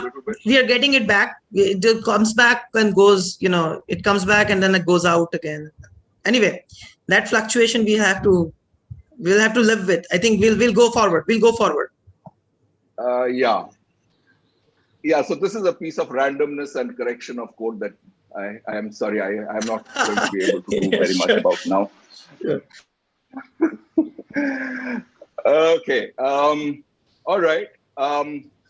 So here's the thing. I mean, what we are trying to do is count graphs. So what are the numbers that we are looking at? Whose I can try to move my laptop around, but and try to see if no, it's okay. Low level thing. It's okay, Mahan. I think you maybe just the video switching off might help for a time being, so that the audio gets the bandwidth. Right. Yeah. Hang on, but for that, let's see. For that, I'll probably have to go back, shut off the video, and start screen sharing. Is that right? I can do that. No, I can do that for you. Don't worry. Okay, great. Thanks. Terrific. Okay. All right. So what are we trying to do? So what are the numbers? I mean, so what are the numbers whose sequences we want to converge? Yeah. So basically, what you do is you want to count graph homomorphism. So what's a graph homomorphism? So just let's say you fix a pair of graphs. Yeah. So you fix say, two graphs, F and G. F you should think of as a relatively small but fixed graph, and think of G as a very large graph. So what is the homomorphism density? So what is a homomorphism, firstly? So you look at all possible maps from the vertex set of F to the vertex set of G. So that's, what's that number? It's mod VG. So that's mod VG is the cardinality of the vertex set of G to the power vertex set of F. And some of these vertex maps actually extend to homomorphisms, which means that if there's an edge between a pair of vertices in the domain graph in F, then in the target graph, these vertices either coincide or are connected by an edge, which means that you can either collapse that edge down to a single point, or you can map that edge to the unique edge that connects these two vertices. So that's the graph homomorphism. So essentially what you're asking is, what proportion of these completely unconditioned vertex maps actually have some geometric significance, in the sense that it comes from a map from a graph to a graph where edges go to either edges or vertices, or are collapsed down to vertices. And the proportion of these maps, I mean, the proportion, that means the homomorphisms divided by the cardinality of all vertex maps, that's called the homomorphism density, okay? And so these numbers, naturally, they are going to be trapped between 0 and 1. And what you want to do is you want to probe a sequence of graphs which are becoming larger and larger. People typically think of them as becoming larger and larger in terms of the number of vertices. And you want to probe them in two different ways. So either you think of this F mapping into this sequence of graphs Gn, or you think of maps from the sequence Gn to this fixed graph F. So this homomorphism density was TFG. So what you want is that you say that the sequence of graphs Gn converges if for every finite graph F, this homomorphism density converges from F, so where you're probing from the left, yeah? So you look at maps from F to Gn, and you look at the homomorphism densities. That gives you a sequence of numbers. You want that sequence of numbers to converge. And this should happen for every finite graph F. This is convergence from the left. And alternately, you can also think of convergence to the right, from the right, where you look at homomorphisms from Gn to a fixed graph F, and you look at the homomorphism densities, and you want those numbers to converge. Okay, so this is the most simplistic version of this. And there are souped up versions which apply for weighted graphs, where the edges of the graph Gn, of the graphs Gn, those are equipped with weights, yeah, typically between 0 and 1.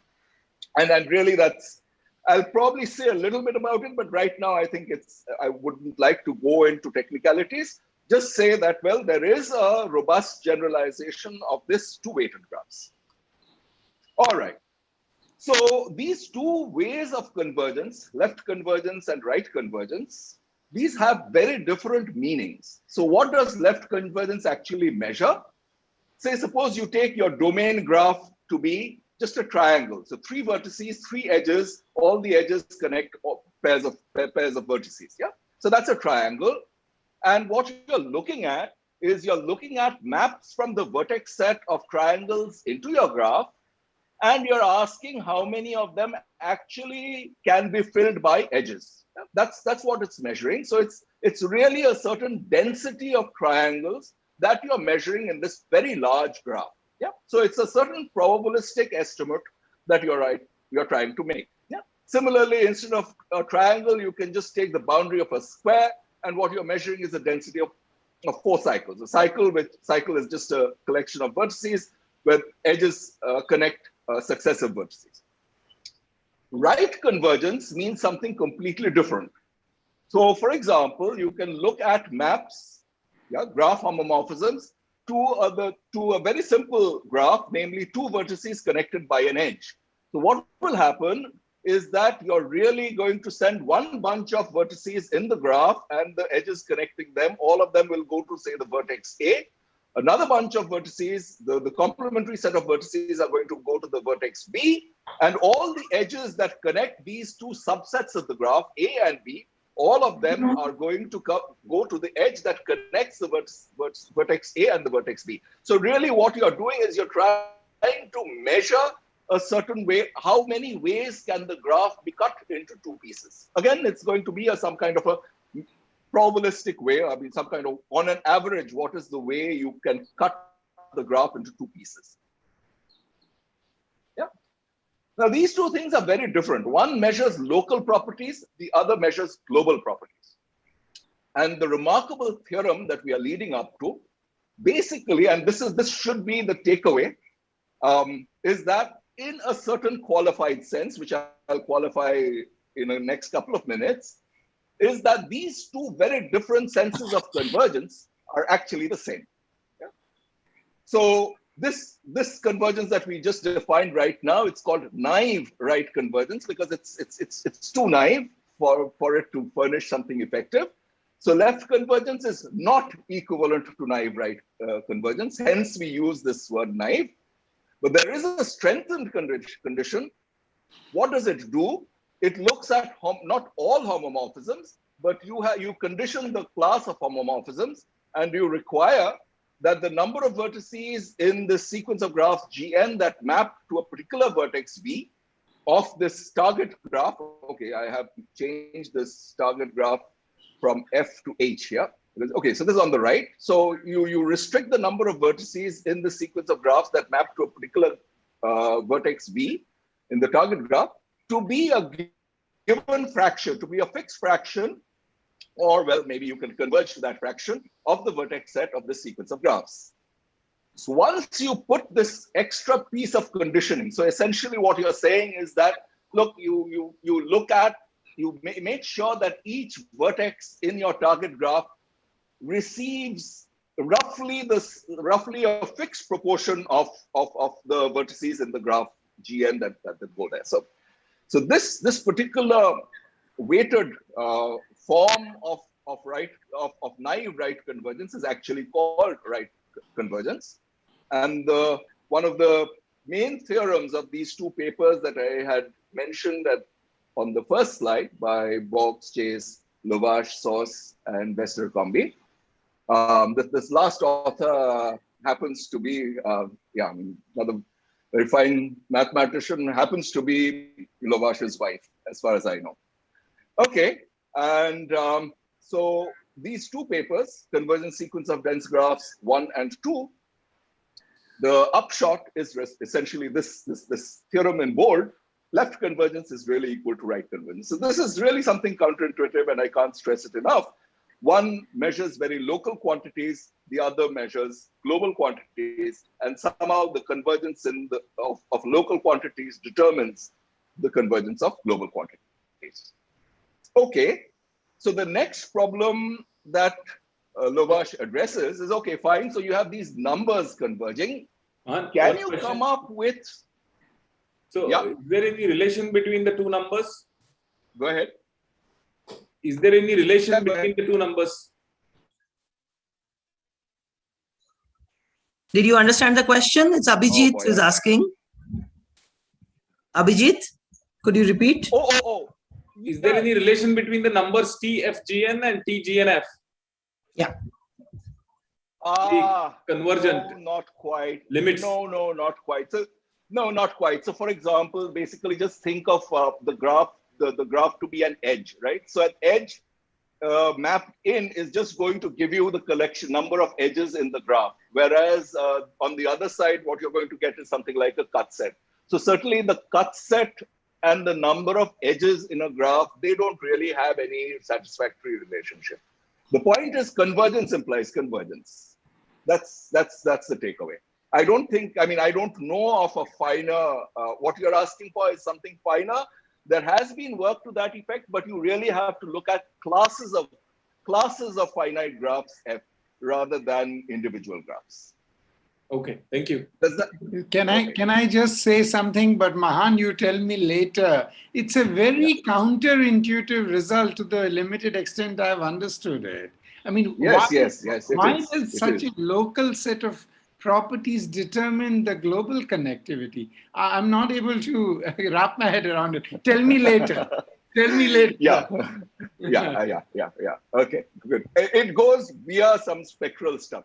So that maybe if that's of some use, then spectral properties of graphs help here. I see. I see. Yeah. Okay. Okay, Mahan. Mahan, you have 3 more minutes. I'm sorry to remind you that. Yeah. Okay, fine.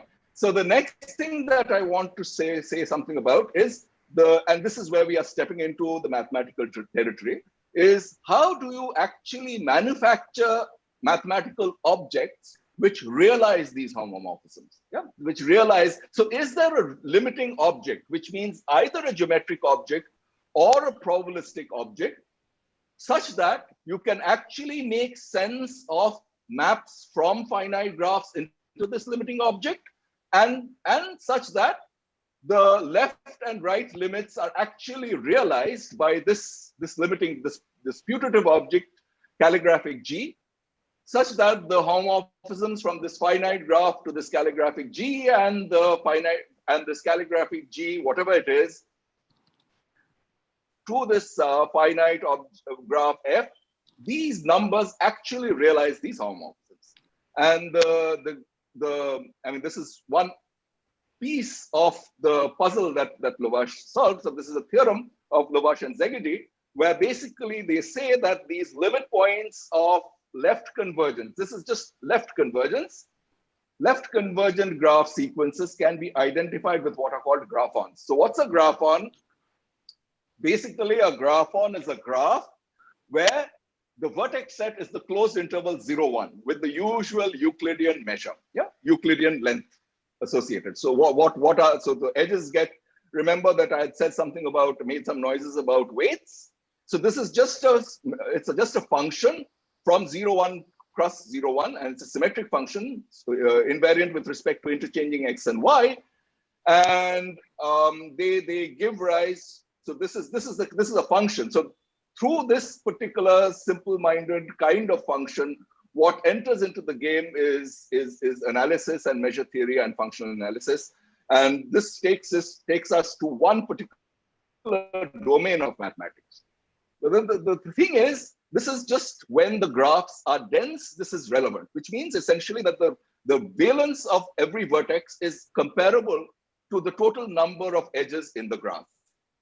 Last thing is, I mean, this is something that I'm personally most fond of. What about the other kind of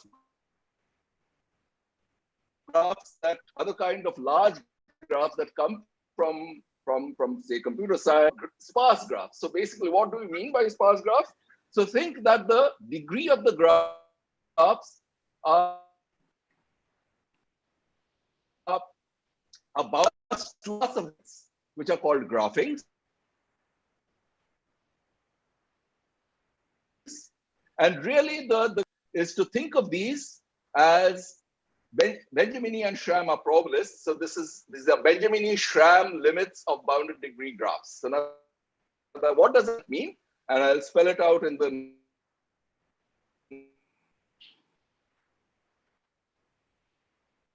and this is my last slide, really. Mahan, could you repeat? So firstly, you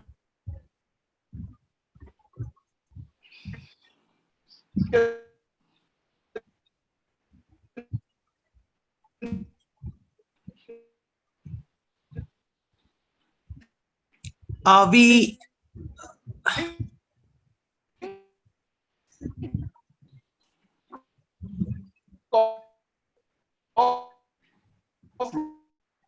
rooted graphs.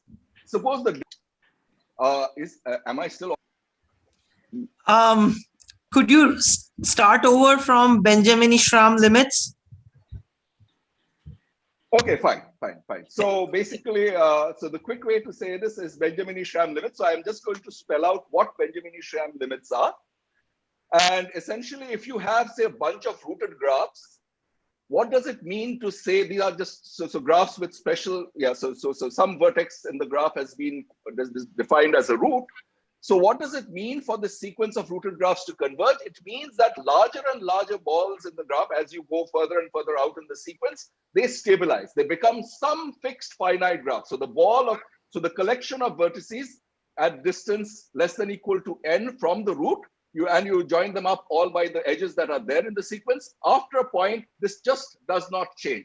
This is geometric convergence. So larger and larger balls just stabilize. Now, this is where you introduce probability. If you have a probability measure, then you take geometric limit with respect to a random root. So you pick this with a root, but now that root is chosen at random from all possible vertices. And if you have this kind of a geometric convergence with a random root, that is called Benjamini-Schramm convergence. And this theory of Benjamini-Schramm convergence, it connects up to, I mean, this is, I think, one of the things alluded to in the Abel Prize citation. And it's been going on for certainly the last decade, and connections have been drawn. This has to do with things where people in the School of Mathematics, TIFR, have worked, namely discrete subgroups of Lie groups. But now you have this extra feature of randomness, which means probability measures on discrete subgroups of Lie groups, convergence, and in geometry, what does it mean for a bunch of manifolds to converge, and so on. I mean, and I think I'll stop there. So thank you very much. Yeah. Thank you. Thank you very much. The last part was very clear. Thank you. We could hear you. So now questions for Mahan.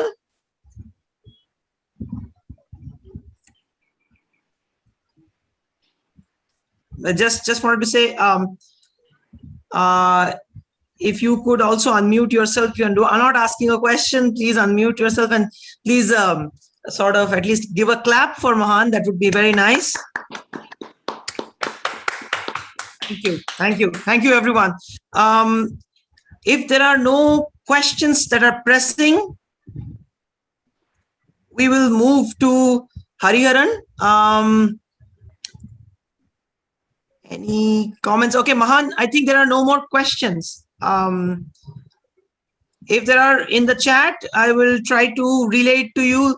And there is, of course, a YouTube link, which I will send to all the speakers to see if the questions that are coming up on the YouTube channel, you could address it on the chat at a later time. Okay, but sure. Yeah, thank you, Mahan. Thank you very much. Thank you for doing this. Yeah, I next move to Professor Hariharan Narayanan. Yes. Okay. Hariharan. Yeah.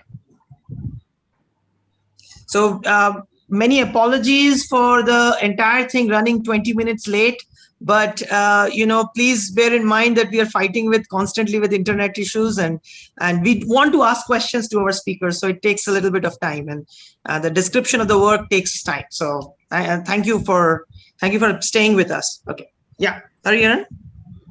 So thank you for the invitation. It's a great honor to speak about the work of Loas on volume computation for convex bodies.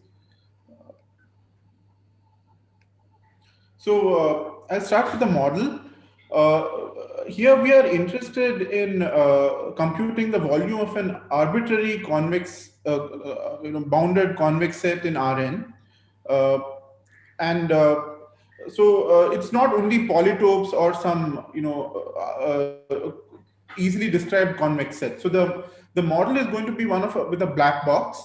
So this is given by a membership oracle.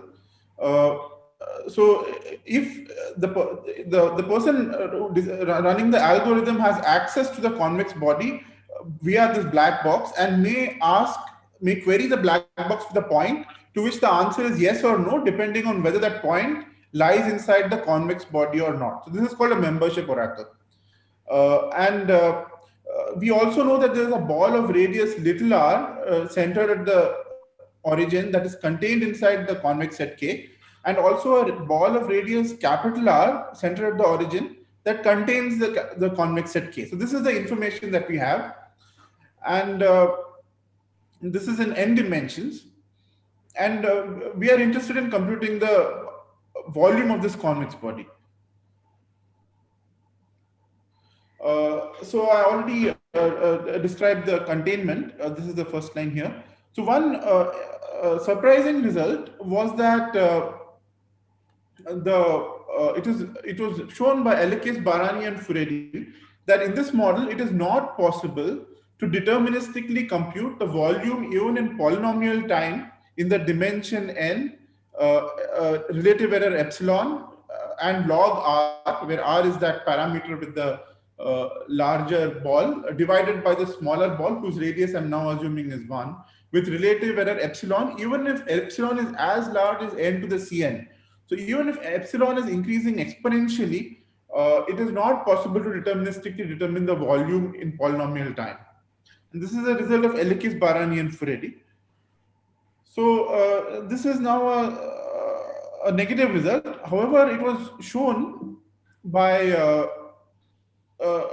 Dyer, Fries, and Kannan in 1989 that if you allow randomization, then there is a polynomial time randomized algorithm that computes the volume of a convex body with high probability with arbitrarily small error.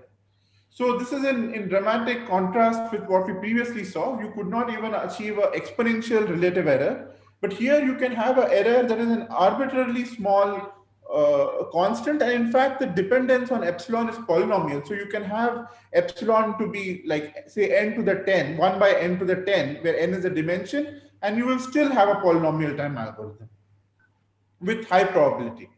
So there is always a small probability of error which we are permitting, and the dependence on the error, yeah, so that we will see.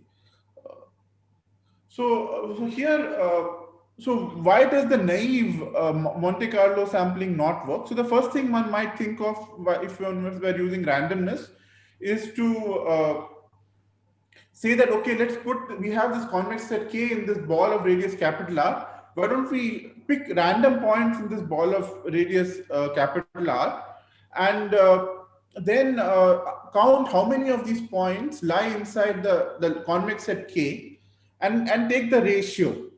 And the expectation of this ratio multiplied by the volume of the big ball B is indeed the volume of K. However, it turns out that this ratio is exponentially small.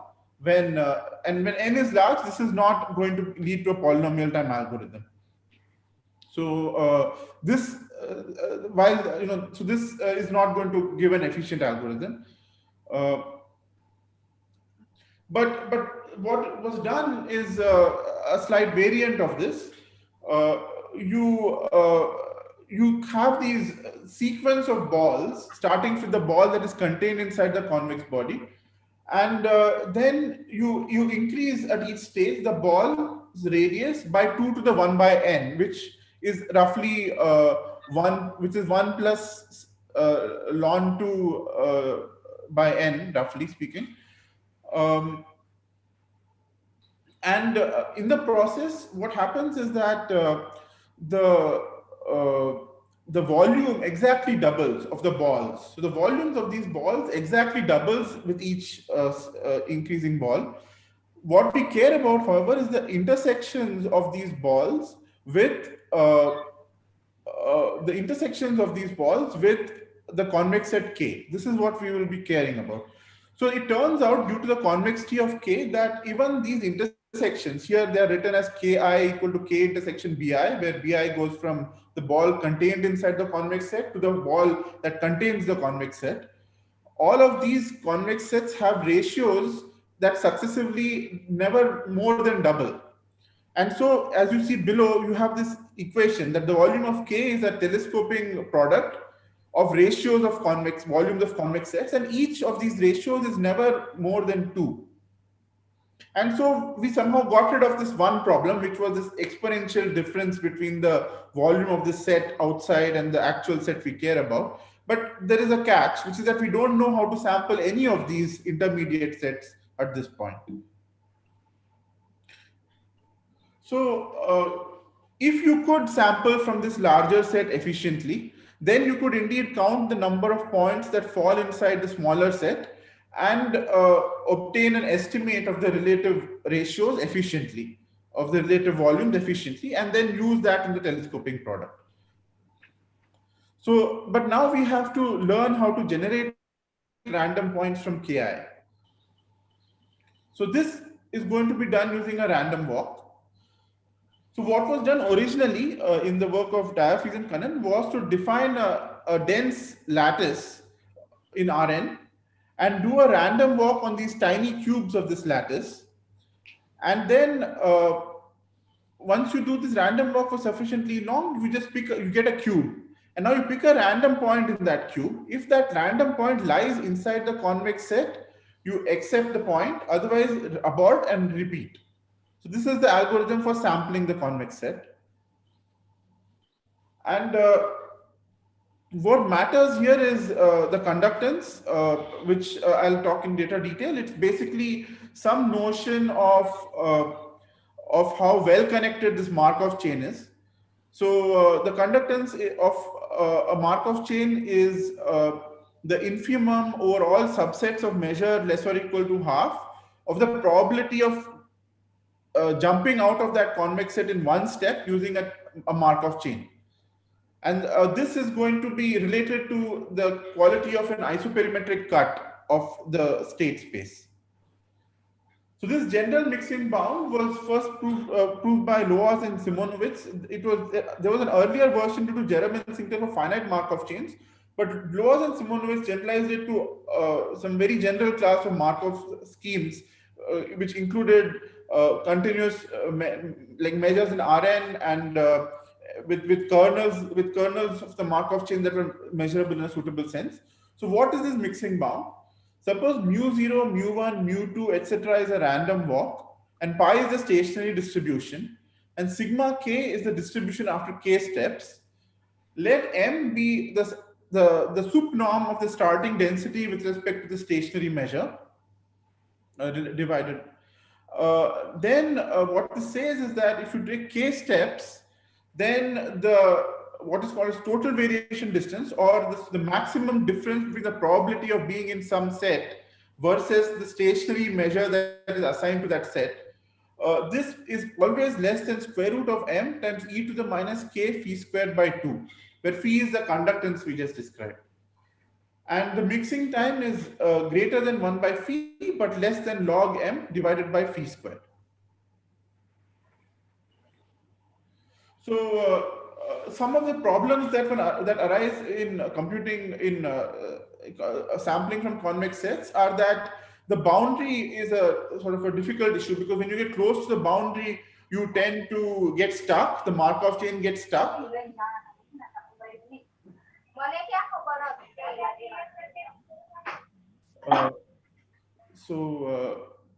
Sorry, don't worry about that. There's some audio was unmuted. Yeah, please carry on. So some technical issue is this, and then we make the boundary smoother by basically taking a tubular neighborhood of the convex set and redefine conductance by excluding small sets. We have to walk on all the points and separate global and local conductance and start far from trouble. So this is an overview of some of the difficulties. And now I will talk specifically about the contributions of Loaz. This is the very first result, which is due to Diaphyse and Kannan. And here, this is like as you see, the polynomial has a large degree. This is the number of oracle calls the algorithm has to make to compute the volume of the convex. It's n to the 27. The amortized cost for getting one sample point, one random sample point from the convex set, is n to the 23. And the absolute cost of one random sample point is also n to the 23. So there's no difference, because in later things there will be a slight difference. But it is polynomial time. It uses this multi-phase Monte Carlo, Markov chain sampling, and isoperimetric inequalities. So the later, so after this result, Loaz has contributed a lot to this problem, and he has together with his collaborators has worked on improving in many ways each step, and also bringing in new geometric ideas in many of these necessary components. So one thing that is required here, it's the core of these sampling algorithms, is that you need to prove an isoperimetric inequality for this convex set, because if it is very hard to go from one part of the convex body to another, then you will not be able to make a random walk that mixes in the entire convex set. So in n dimensions, this is not an easy task, but a certain localization lemma introduced by Loaz and Simonovitz allows you to reduce proving isoperimetric inequalities in n-dimensional convex sets to proving isoperimetric inequalities for some sort of needles, which are essentially one-dimensional objects, however, with a measure that is not uniform, which somehow reflects the fact that there is a needle-like structure there. And but it is a much easier task to prove isoperimetric inequalities for these essentially one-dimensional objects. And this was shown to lead to isoperimetric inequalities for the convex sets overall. And then there's the idea of having a warm start. So if you start with a random point from a distribution already close to uniform, then you can do much better than if you started from a really bad point. So these ideas were introduced here. So this is this idea of a needle. In fact, what they proved was that if you have a convex body of diameter capital D, then if you divide the convex set into three parts, S1, S2, and S3, such that epsilon is the distance, the smallest distance you can have between a point in S1 and a point in S2. So this should be S2, I'm sorry. Then the yellow is S2. Then the volume of the S3 part can be shown to be greater or equal to 2 epsilon by D times the volume of S1 times the volume of S2 divided by the volume of K. So D here is the diameter of K. So this is a crucial ingredient in all these sampling things, and it was proven used by this reduction to needles. Another idea used is that you have to often, it is helpful to not just be able to sample from uniform measures, but also to be able to sample from non-uniform measures. And for this idea of a metropolis algorithm was used. I guess this predates, but Loaz by a lot, but it was something that physicists have started with. But the ideas were used in this line of work by Loaz and his collaborators. So it's you have some Markov chain that samples from the uniform measure, but you want to now modify it to sample from a non-uniform measure. What you do is you have a rule that takes into account the changing density, and you don't always make a step that your sampler suggests. You reject that step with some probability if you're moving to a point of lower density. So this is what the metropolis algorithm does, and it is you get a new time reversible algorithm whose density is proportional to F. Then another random walk introduced by Loaz in this context, so-called ball walk. Here you no longer are working on a grid. You take a ball of a certain radius from your current point, and you pick a random point in that ball. And then if that new point lies inside the convex set, you accept it, otherwise you reject it. So this is the Markov chain. And some very detailed computations were done for computing the mixing time of this Markov chain. As you see, the complexity has now gone down to n to the 10 from what was earlier, 10 to the 27. And some new ideas introduced involved these integration of smoother functions, randomized pre-processing. So we had and generalization of multi-phase Monte Carlo. Earlier, what we were doing was we were taking these intersections of balls with these convex sets. So this is somehow it's a hard constraint, but if you can smoothen it out, and instead of looking at a family of convex sets that increase from a ball to the actual convex set you care about, you'd look at a family of smooth distributions that go from the uniform measure on the ball to the uniform measure on the convex set you care about. And this smoothing allows for the Markov chains to mix faster, because when these Markov chains get stuck in corners, they slow down. And if you don't want that, it's helpful to have a smooth distribution rather than some hard distribution like the indicator of a convex set. So then further work of Kannan, Loaz, and Simonovitz was on introduce the so-called Hariharan, 3 minutes to go. Yeah. Yeah. So this isotropic position and some sort of separation of local and global obstructions. And then I want to spend the remaining time on analysis of hit and run that was very innovative and introduced some new geometry into the question. So here this Markov chain is a bit different from the existing Markov chains that were there at that time. What you do is you're at a point, you pick a random chord through that point, and then you pick a random point on that chord, and then you repeat. This is a very simply stated algorithm by Smith, but there was no analysis for many years, and Loaz came up with this analysis based on a non-Euclidean geometry on the convex set. So this was the mixing time. And the main idea was the intro. So before I say that, so there's some other work. And so the main idea in this was the introduction of a non-Euclidean metric, which is the so-called Hilbert metric. So this metric was there, but it has never been used in context like this. So what you do is, if 2 points that are very close to the boundary are considered to be quite far apart, depending on the location. So what you do is you define this cross ratio distance between 2 points x and y in the chord uv by x minus y times u minus v divided by u minus x divided by y minus v. So as you see, this quantity tends to infinity if x tends to u or y tends to v. So it's not a Euclidean distance, but it's a metric. It turns out to be a Riemannian metric if you start with a ball, but in general, it is not even a Riemannian metric. It's a Finster metric, if in case that. And then you come up. What Loaz did was he came up with an isoperimetric inequality for the uniform measure of a convex set with respect to this novel metric, and it was again based on the localization lemma, but it had this new ingredient.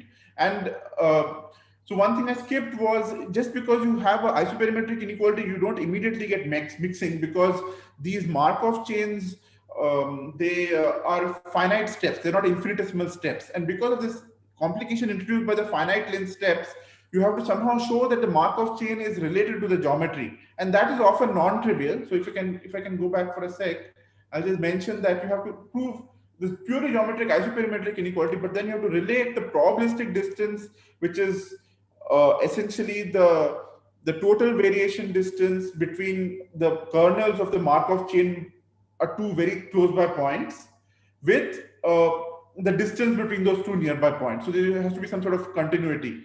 If you can do that, then the behavior of the Markov chain becomes governed by the behavior of this isoperimetric inequality. So this was very non-trivial in this case, and Loaz introduced lots of interesting geometric ideas, such as he used like ideas from plane geometry, in fact, Mendelow's theorem and so on, to prove this relation between geometric distance and probabilistic distance. So I guess with that, I'll stop. Thank you.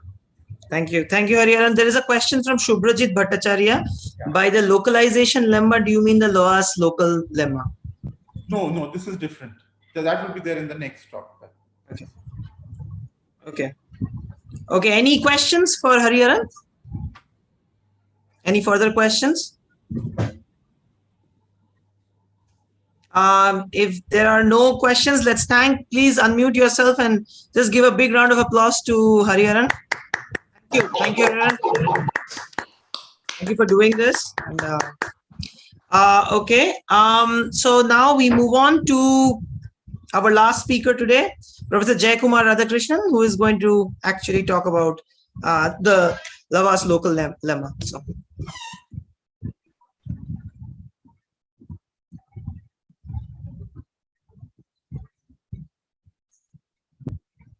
Okay. Yes, we can see Jaikumar, we can see you, but please unmute yourself. And your video is off.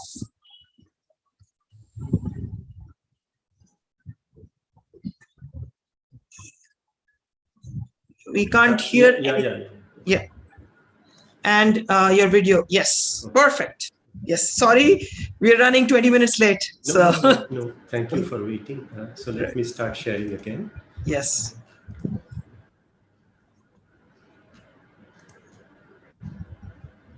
So everybody can have a bit of tea along with this. I'm sorry I'm not able to give you tea and give you out tea to everyone, but it's a long session today, but I think it's a special one. So yeah, so should I start? Yes, yes. So yeah, thank you everybody for waiting for this long, and thank the organizers for letting me speak on the LOAS local lemma. It's a great honor to be part of this session. So yeah, so the LOAS local lemma was proved many years ago in, okay, so actually, let me change the size of my pointer perhaps.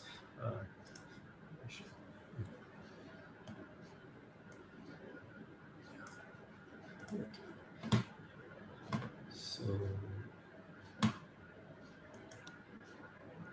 good. Okay. So yeah, so here is where the LOAS local lemma appeared.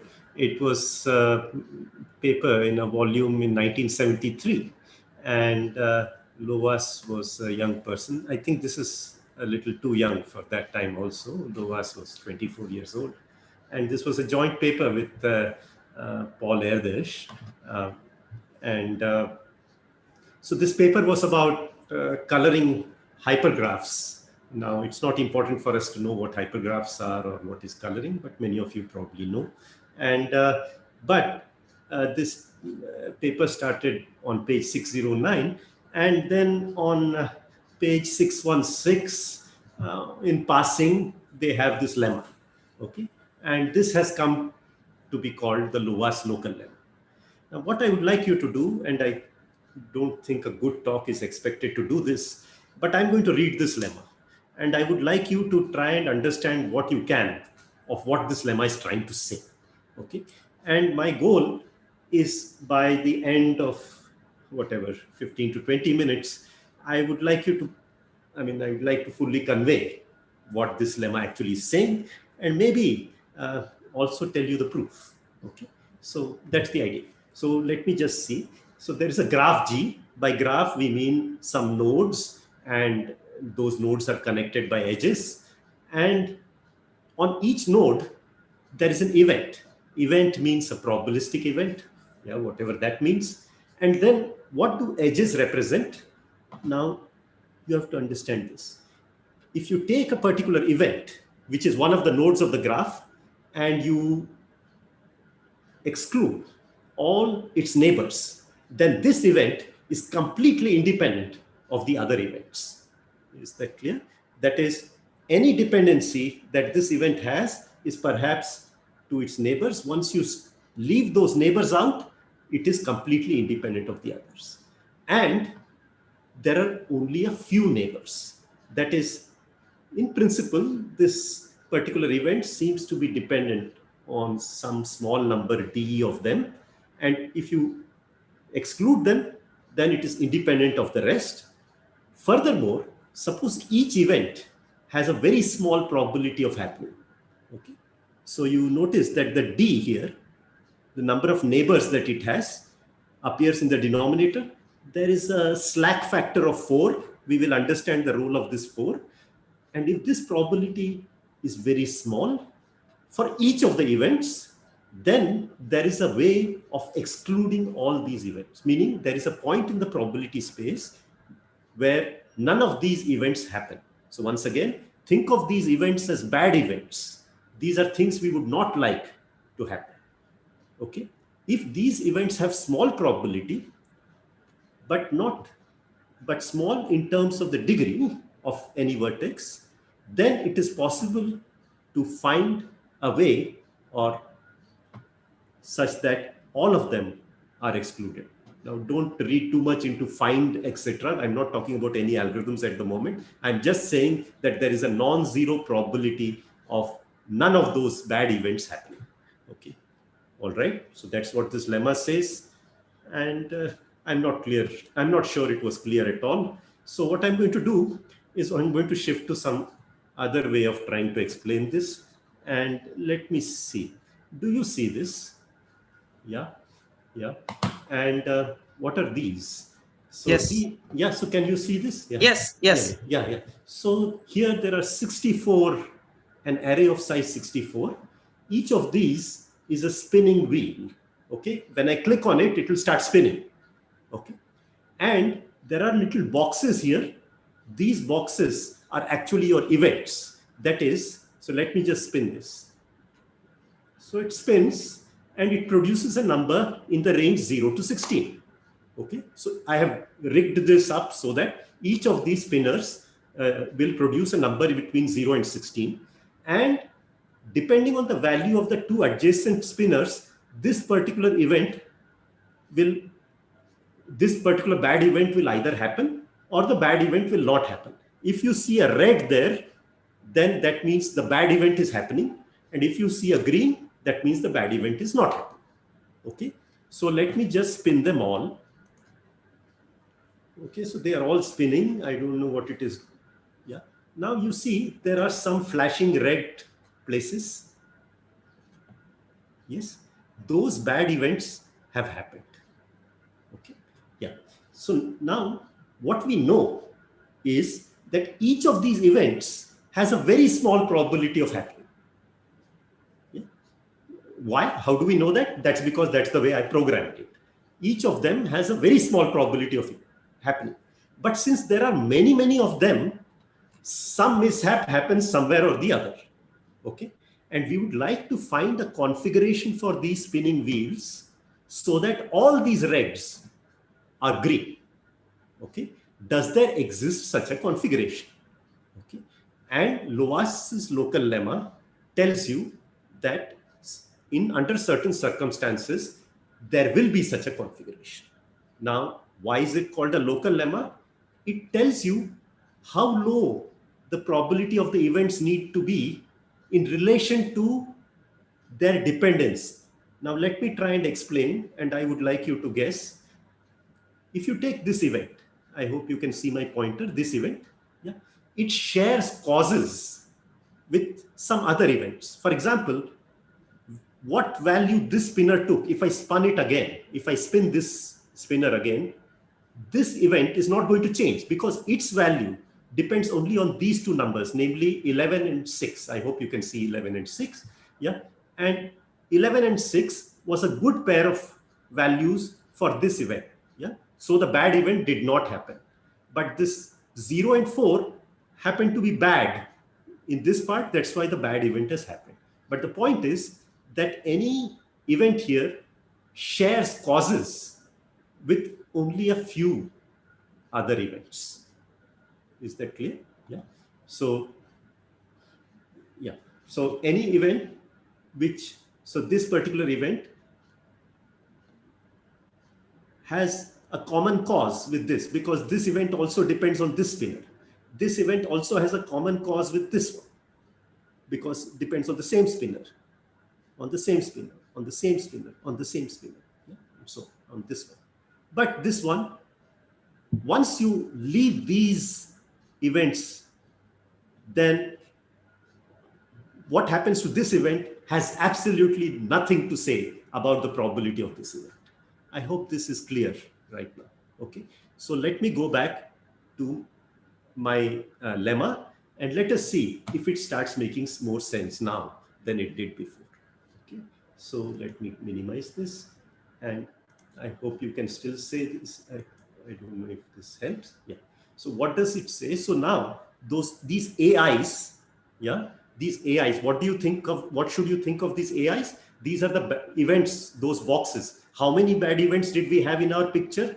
Well, each row had eight spinners. Between them, there were 7 bad events. There were 8 such rows. So together, you had probably 7 times 8, 56, and there were 56, 112 or something like that. Okay, so let me now move on and try to explain everything once again. Okay, so in our experiment, there were outcomes. What were those outcomes? Each spinner taking the value 0, 1, 2 to 15 was an outcome. And it was an outcome of what? It was an outcome of a little random experiment that we performed, namely spinning the wheel. Okay. And the total number of configurations that the system can take is 16 to the power 64. I mean, enormous number. Okay. And so that is all I want to say about an outcome. When I use the word outcome, you should understand outcome of the little experiment we perform on each spinning wheel. Okay. Then there were events. Okay. And the events, there were bad events. That is, if two neighboring spinners took on a configuration which were somehow incompatible with each other, the bad event happens there. Okay. But each bad event had a small probability. I'll come to that. Yeah. And the whether an event has happened or has occurred or not depends only on the outcome of the neighboring spinning wheels. And we just counted a little while ago that there were a total of 112 bad events. Yeah. And each event has a very small probability because you trust me and I said so. Okay. And each event shares causes with at most how many events? So I would like you to think about it. If you have an event, yeah, it depends on two of its neighboring wheels, spinning wheels, but each of those spinning wheels participates or has an influence on some other events. So the answer, I hope you found, was 6. That is, each event, there were 6 events with which it shared causes. And if you eliminate these 6 events, if you don't take these 6 events into consideration, then you are completely independent of the other events. So let me go back to my lemma. Yeah. So these AIs were the events. By neighbors, I mean you connect each event to the 6 events with whom it shares causes. And suppose each of these events has a very small probability of happening, then there does exist a configuration where none of them happen. This is lowest local lemma. Okay. All right. So yeah, let's move on. So, okay, sorry. Our final conclusion of the lemma is that there is an assignment to all the 64 wheels, yeah, in such a way that none of the bad events happen. Okay, but under an assumption which is only locally defined.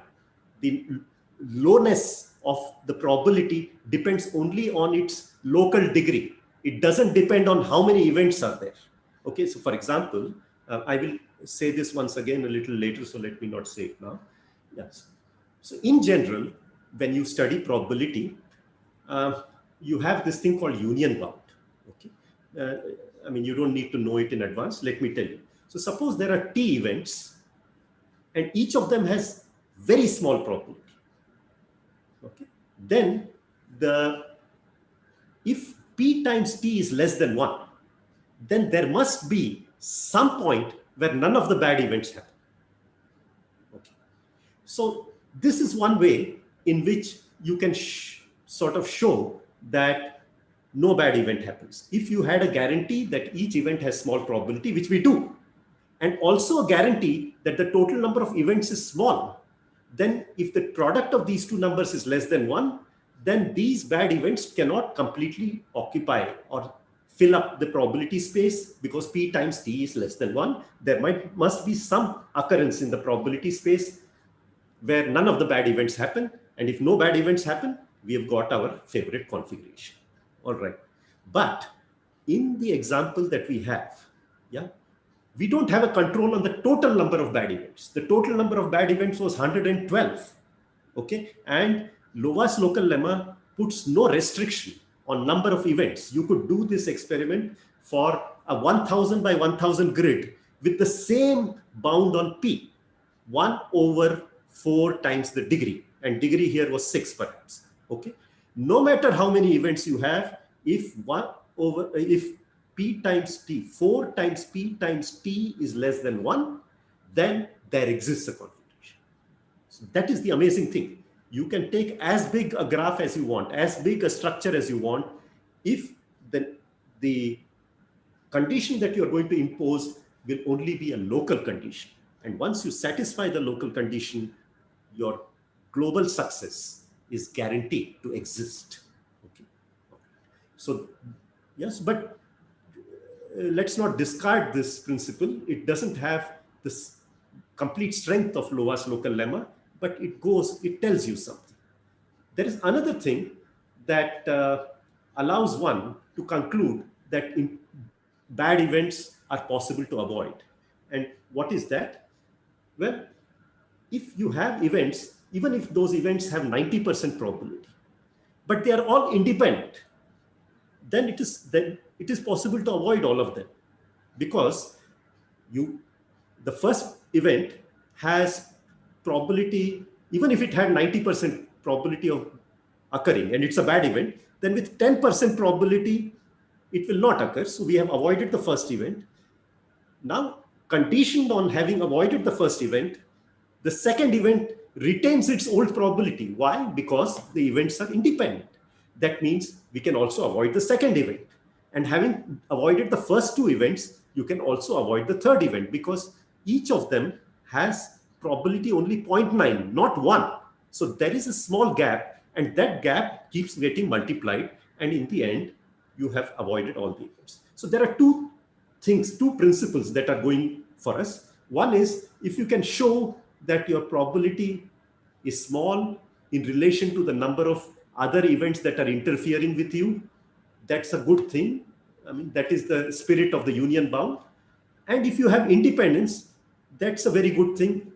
Independence will not put any restriction on the number of events. You can keep multiplying event after event, condition after condition. And because the probability is never blown up, you will always be able to avoid the bad events. What Lowa's local lemma says is that these two conditions, these two principles can be combined. Yeah, it sort of interpolates between them.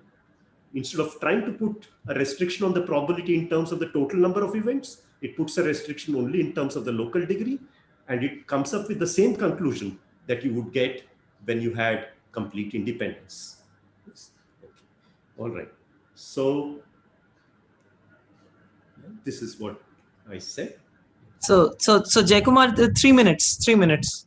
3 minutes. All right. So then maybe if somebody is interested in a proof, the proof can also be done in a short amount of time, but we will do it later. Okay.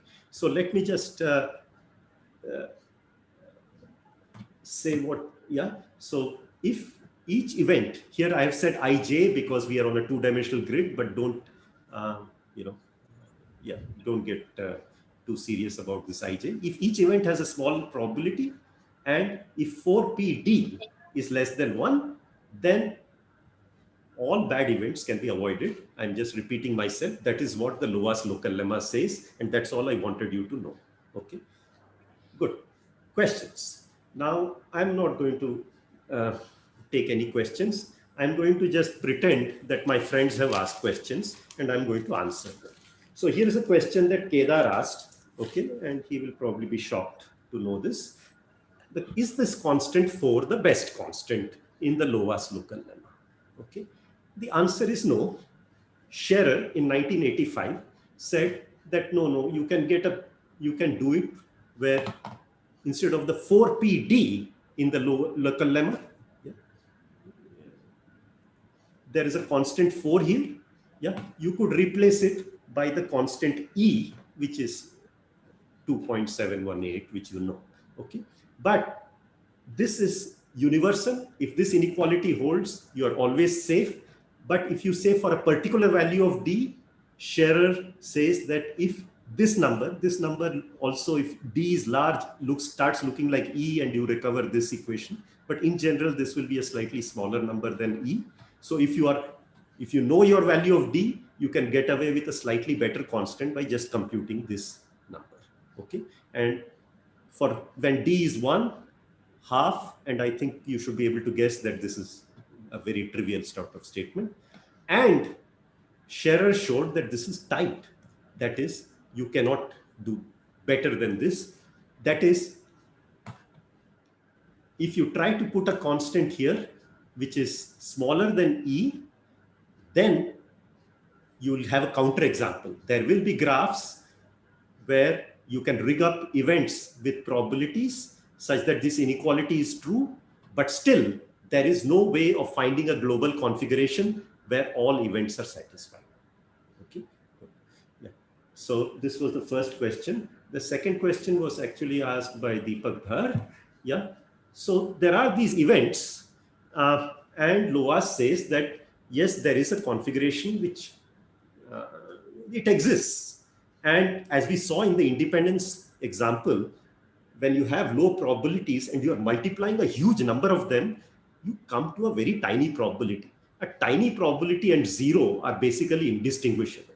Okay, so in what sense is this even useful? And this used to be a big question for a long time, until Beck in 1991 showed an algorithmic way of producing that configuration which Loas's lemma guarantees will exist.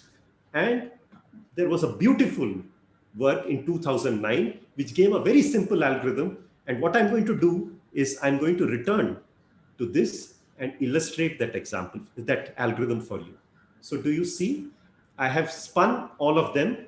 You start with a random sequence and then you ask, oh, this bad event has happened. Let me resample its two causes.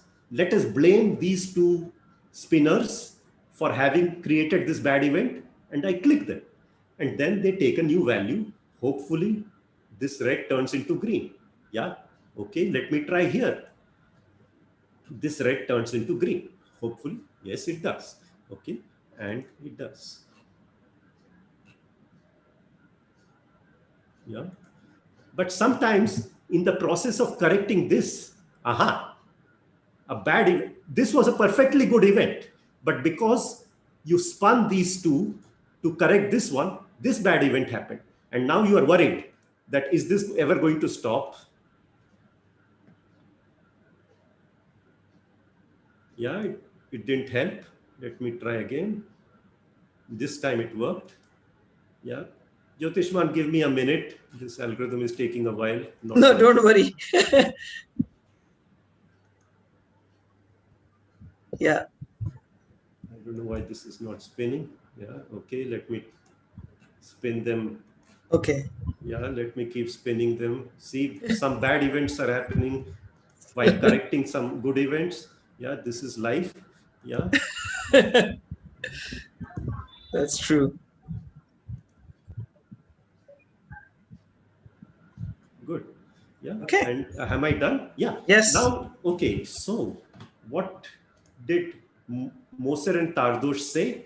They proved that whenever Loas's condition, the preconditions for the lemma hold, then for certain class of situations where Loas local lemma is applicable, this algorithm will always terminate. Yeah. I'm sure you were worried. Yeah. But this algorithm will always terminate is a theorem of Moser and Tardosh. Okay, so the next question was asked by Sandeep Juneja. When this algorithm terminates, is it true that we are sampling from the distribution uniformly? That is, there was an initial distribution, which was a product distribution obtained by spinning all of them, conditioned on the fact that no bad event happens. Now, this exists, Loas says. So now you have various events which come up with various probabilities, all of them, various configurations that come up with various probabilities after you have conditioned on the fact that no bad event has happened. This is called the LLL distribution, Loas local lemma distribution. Is it true that this algorithm produces that distribution? And the answer is no, not exactly, but it comes very close. I will not be able to explain how close, but there is literature on this. And then there is a question from Sandeep Trivedi, and he asks, is there a quantum version of Loas local lemma? Is there a quantum Loas local lemma? What would that mean? Well, I don't know. When I started with spins, maybe all the physicists were thinking that this is spins as they know. I was actually thinking of spinning the thing. But even though I was being deceitful, there is a version where you could imagine that there are little quantum so-called quantum events. Yeah. And x1, x2, xn are subspaces in some vector spaces corresponding to quantum observations. And then there is a notion of independence, relative dimension. And if a similar sort of inequality holds, then there is a possibility for you to set up, create a state, create a quantum state so that all those bad projectors are avoided. Okay. And then the final question is asked by Jyotishman, and he wants to know, can we stop? And I say, thank you, I am done. Oh, that's very nice, Jaikumar. Nice. Of course, you had mock questionnaires in your talk. No, sorry, It turns out you picked up your poison. So so basically there was a question by Sandeep Juneja indeed. And he really wanted to know if there is a proof that exists. And can you comment on the proof? So I think if you can answer that question. Yeah. So I mean, he wants to know the proof of lowest local level. Well, how would one think about? So before what are the key ideas in the proof? Key ideas in the proof, I will tell you. I mean, I was hoping. I mean, it was almost a planted question. But before I do that, let me thank my colleague Sandeep Verma from ISDG, who helped me make these spinners. And let me just, I know I was hoping to put this on my website so that all you fidgety people can keep spinning it while the talk is going on, but I didn't quite manage to do that. But anyway, let me now stop sharing, and I will. Can you see me? Yeah. And let me. We are going to pin you. Thank you. Yeah, pin me to the board. All right. So there you go. Yeah. So there are these events, and they are connected. Okay. What we will show is that the probability of any event, when you condition on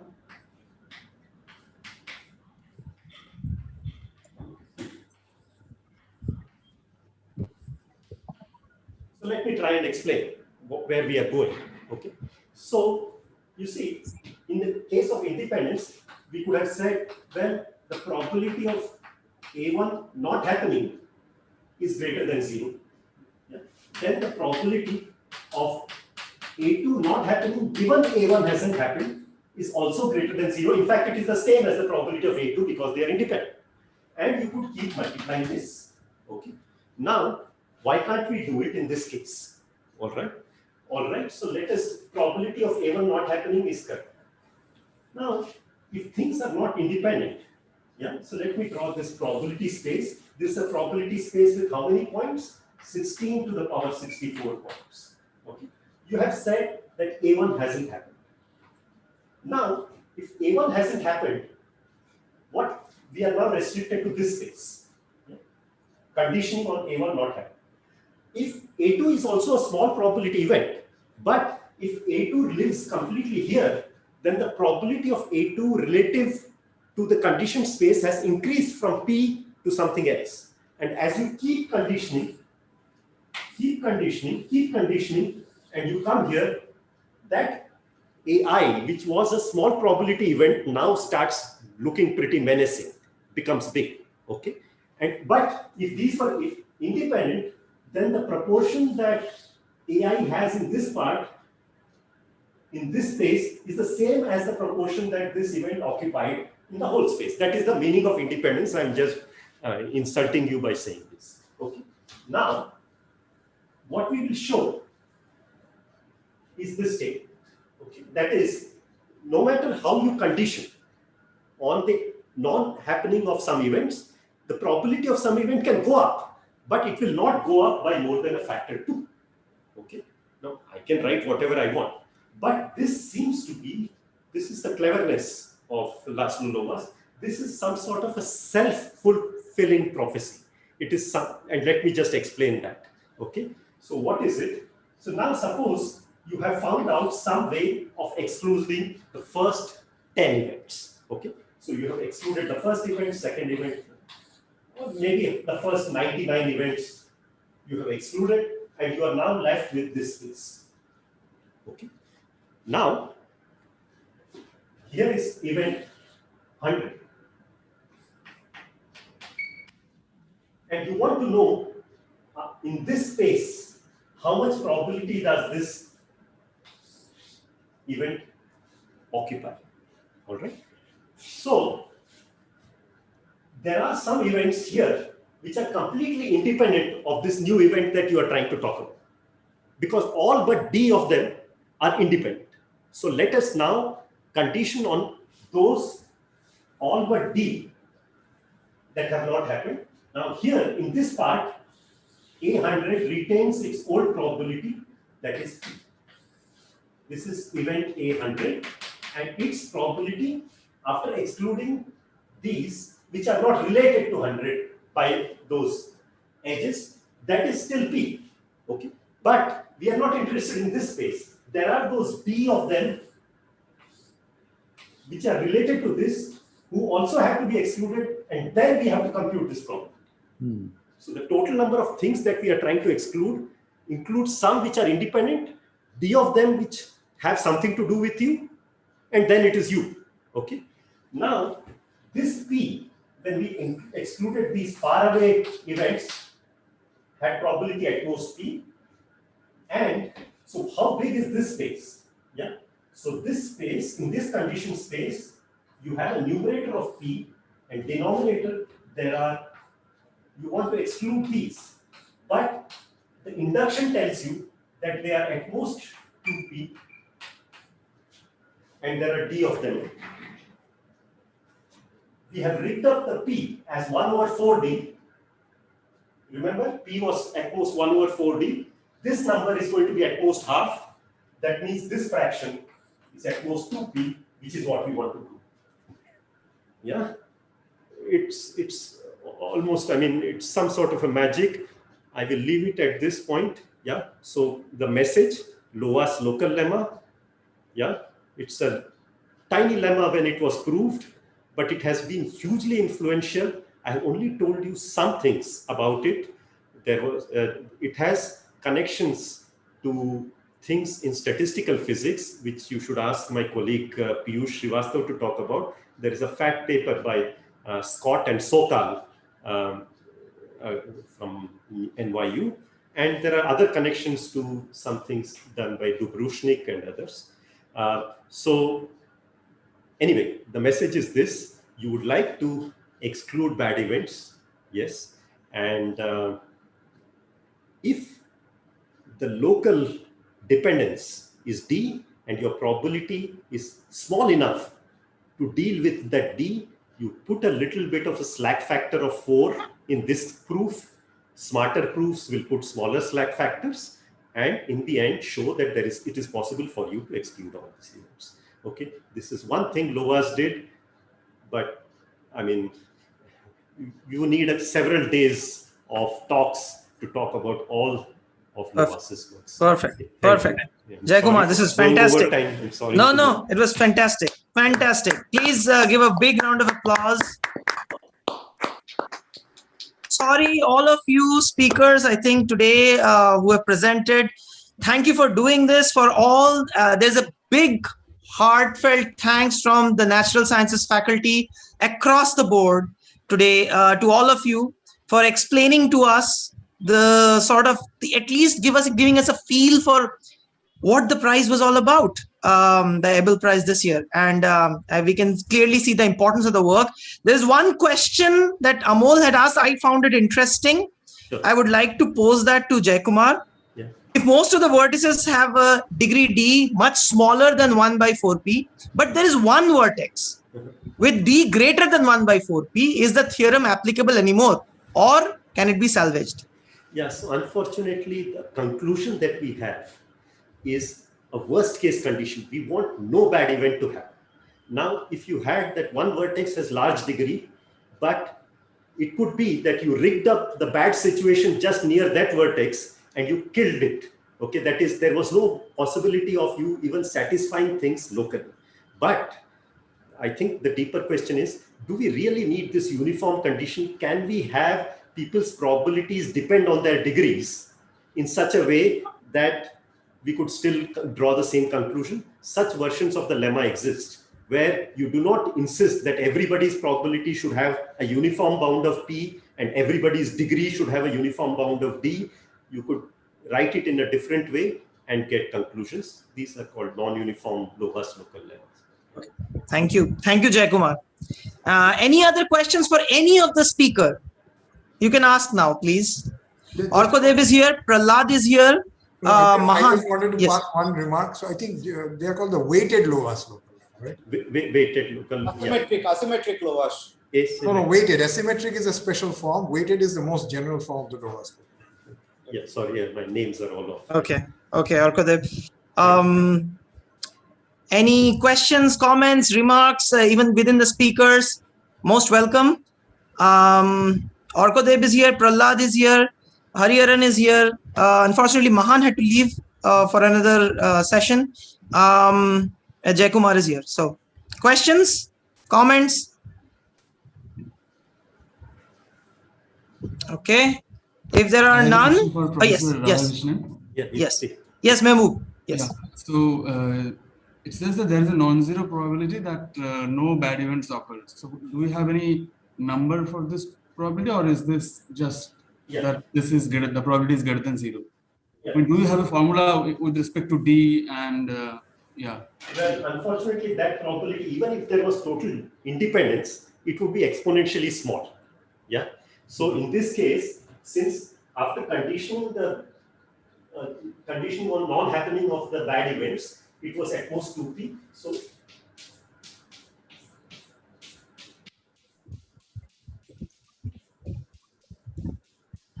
as many times as you have events. So the first event didn't happen. Condition on the first event, the second event whose probability perhaps has got inflated to 2p didn't happen is this. And then this will be a lower bound on the probability that you succeed. This is a useless probability. That's why Deepak asked that question, that if n is very large, then this is such a tiny number. Will it even, I mean, is it of any practical use? Yeah. But there is an algorithm which will go and chase those bad events one at a time and settle you in a configuration which is very comfortable. That is, no bad events have happened.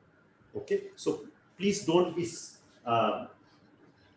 sort of disappointed with this small number. However, when that algorithm happens, the resulting configuration that arises is not the configuration that you would ideally want. That is sampling from all configurations under the natural distribution. But it has many of the properties of that, and it can be used for purposes of sampling. Okay. Any other question, comment? I would like to also, yes, Gautam, yes. So how long will, so I understand how the algorithm works, but how long will that algorithm take to? Yeah, so the algorithm typically samples. So if you just create the right slack here, so then it typically samples the variables for each event only a constant number of times. So if you had, so in our 64 by 64 grid, there were 112 events. So it will be some constant times that 112, okay? As opposed to, if you wanted to try all possibilities, it would be 16 to the power 64. I see. Yeah, we don't ask you to do 16 to the power 64. That would come out of this calculation. We just tell you to do 112 times some number. Okay, thank you. Got it. Okay, thank you. Okay, I think I would like to sort of thank once again all the 5 speakers and this entire session, the first of its kind for a Wednesday colloquium. And I think this is a very right step for us to indulge more amongst ourselves within the schools. I think that is very important. And I guess this was sort of a very good start. I would also like to thank one key person who made this recommendation to me, and that is Professor Rajdeep Sharma. Rajdeep, thank you very much for putting us in touch. And I think that this was very nicely sort of communicated across the faculty. And I guess with the YouTube video and the option of revisiting the talk again and again, some of us will actually again try to understand or at least get a little bit of a more sense of what the 5 speakers talked about. But thank you for this. Thank you for this wonderful treat. Thank you very much. I would like all of you to, at least the speakers, to come on the video, please. And we would just make a little bit of a picture. We'll just take a picture of all the speakers and everybody who is here. So can someone take a picture of the Zoom video? Is there a possibility for? So you want to unpin me, right? Yes, I did unpin you. Okay, so somehow my computer likes my face. Oh, wait. I did remove the spotlight also.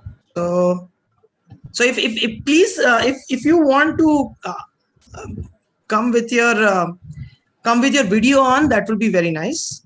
Prahlad, Arkadev, Hariharan, Gautam is here, Jaikumar, yeah, okay. Yes, Kaloda is saying, Professor Kalodan is saying that he would like to thank all the speakers for this wonderful. And of course, the colloquium is being convened by the Dean of Natural Sciences faculty. Okay, so I don't know if you guys have a print screen option, maybe. Prahlad, do you know how to capture this? Let me do it. Let me do it. Yeah, that would be great. And if you could share it, that would be nice afterwards. We'll just put it up. I'm just taking pictures of people who are. Yeah. Sure. Thank you. Thank you, Prahlad. Okay. Well, I will like to actually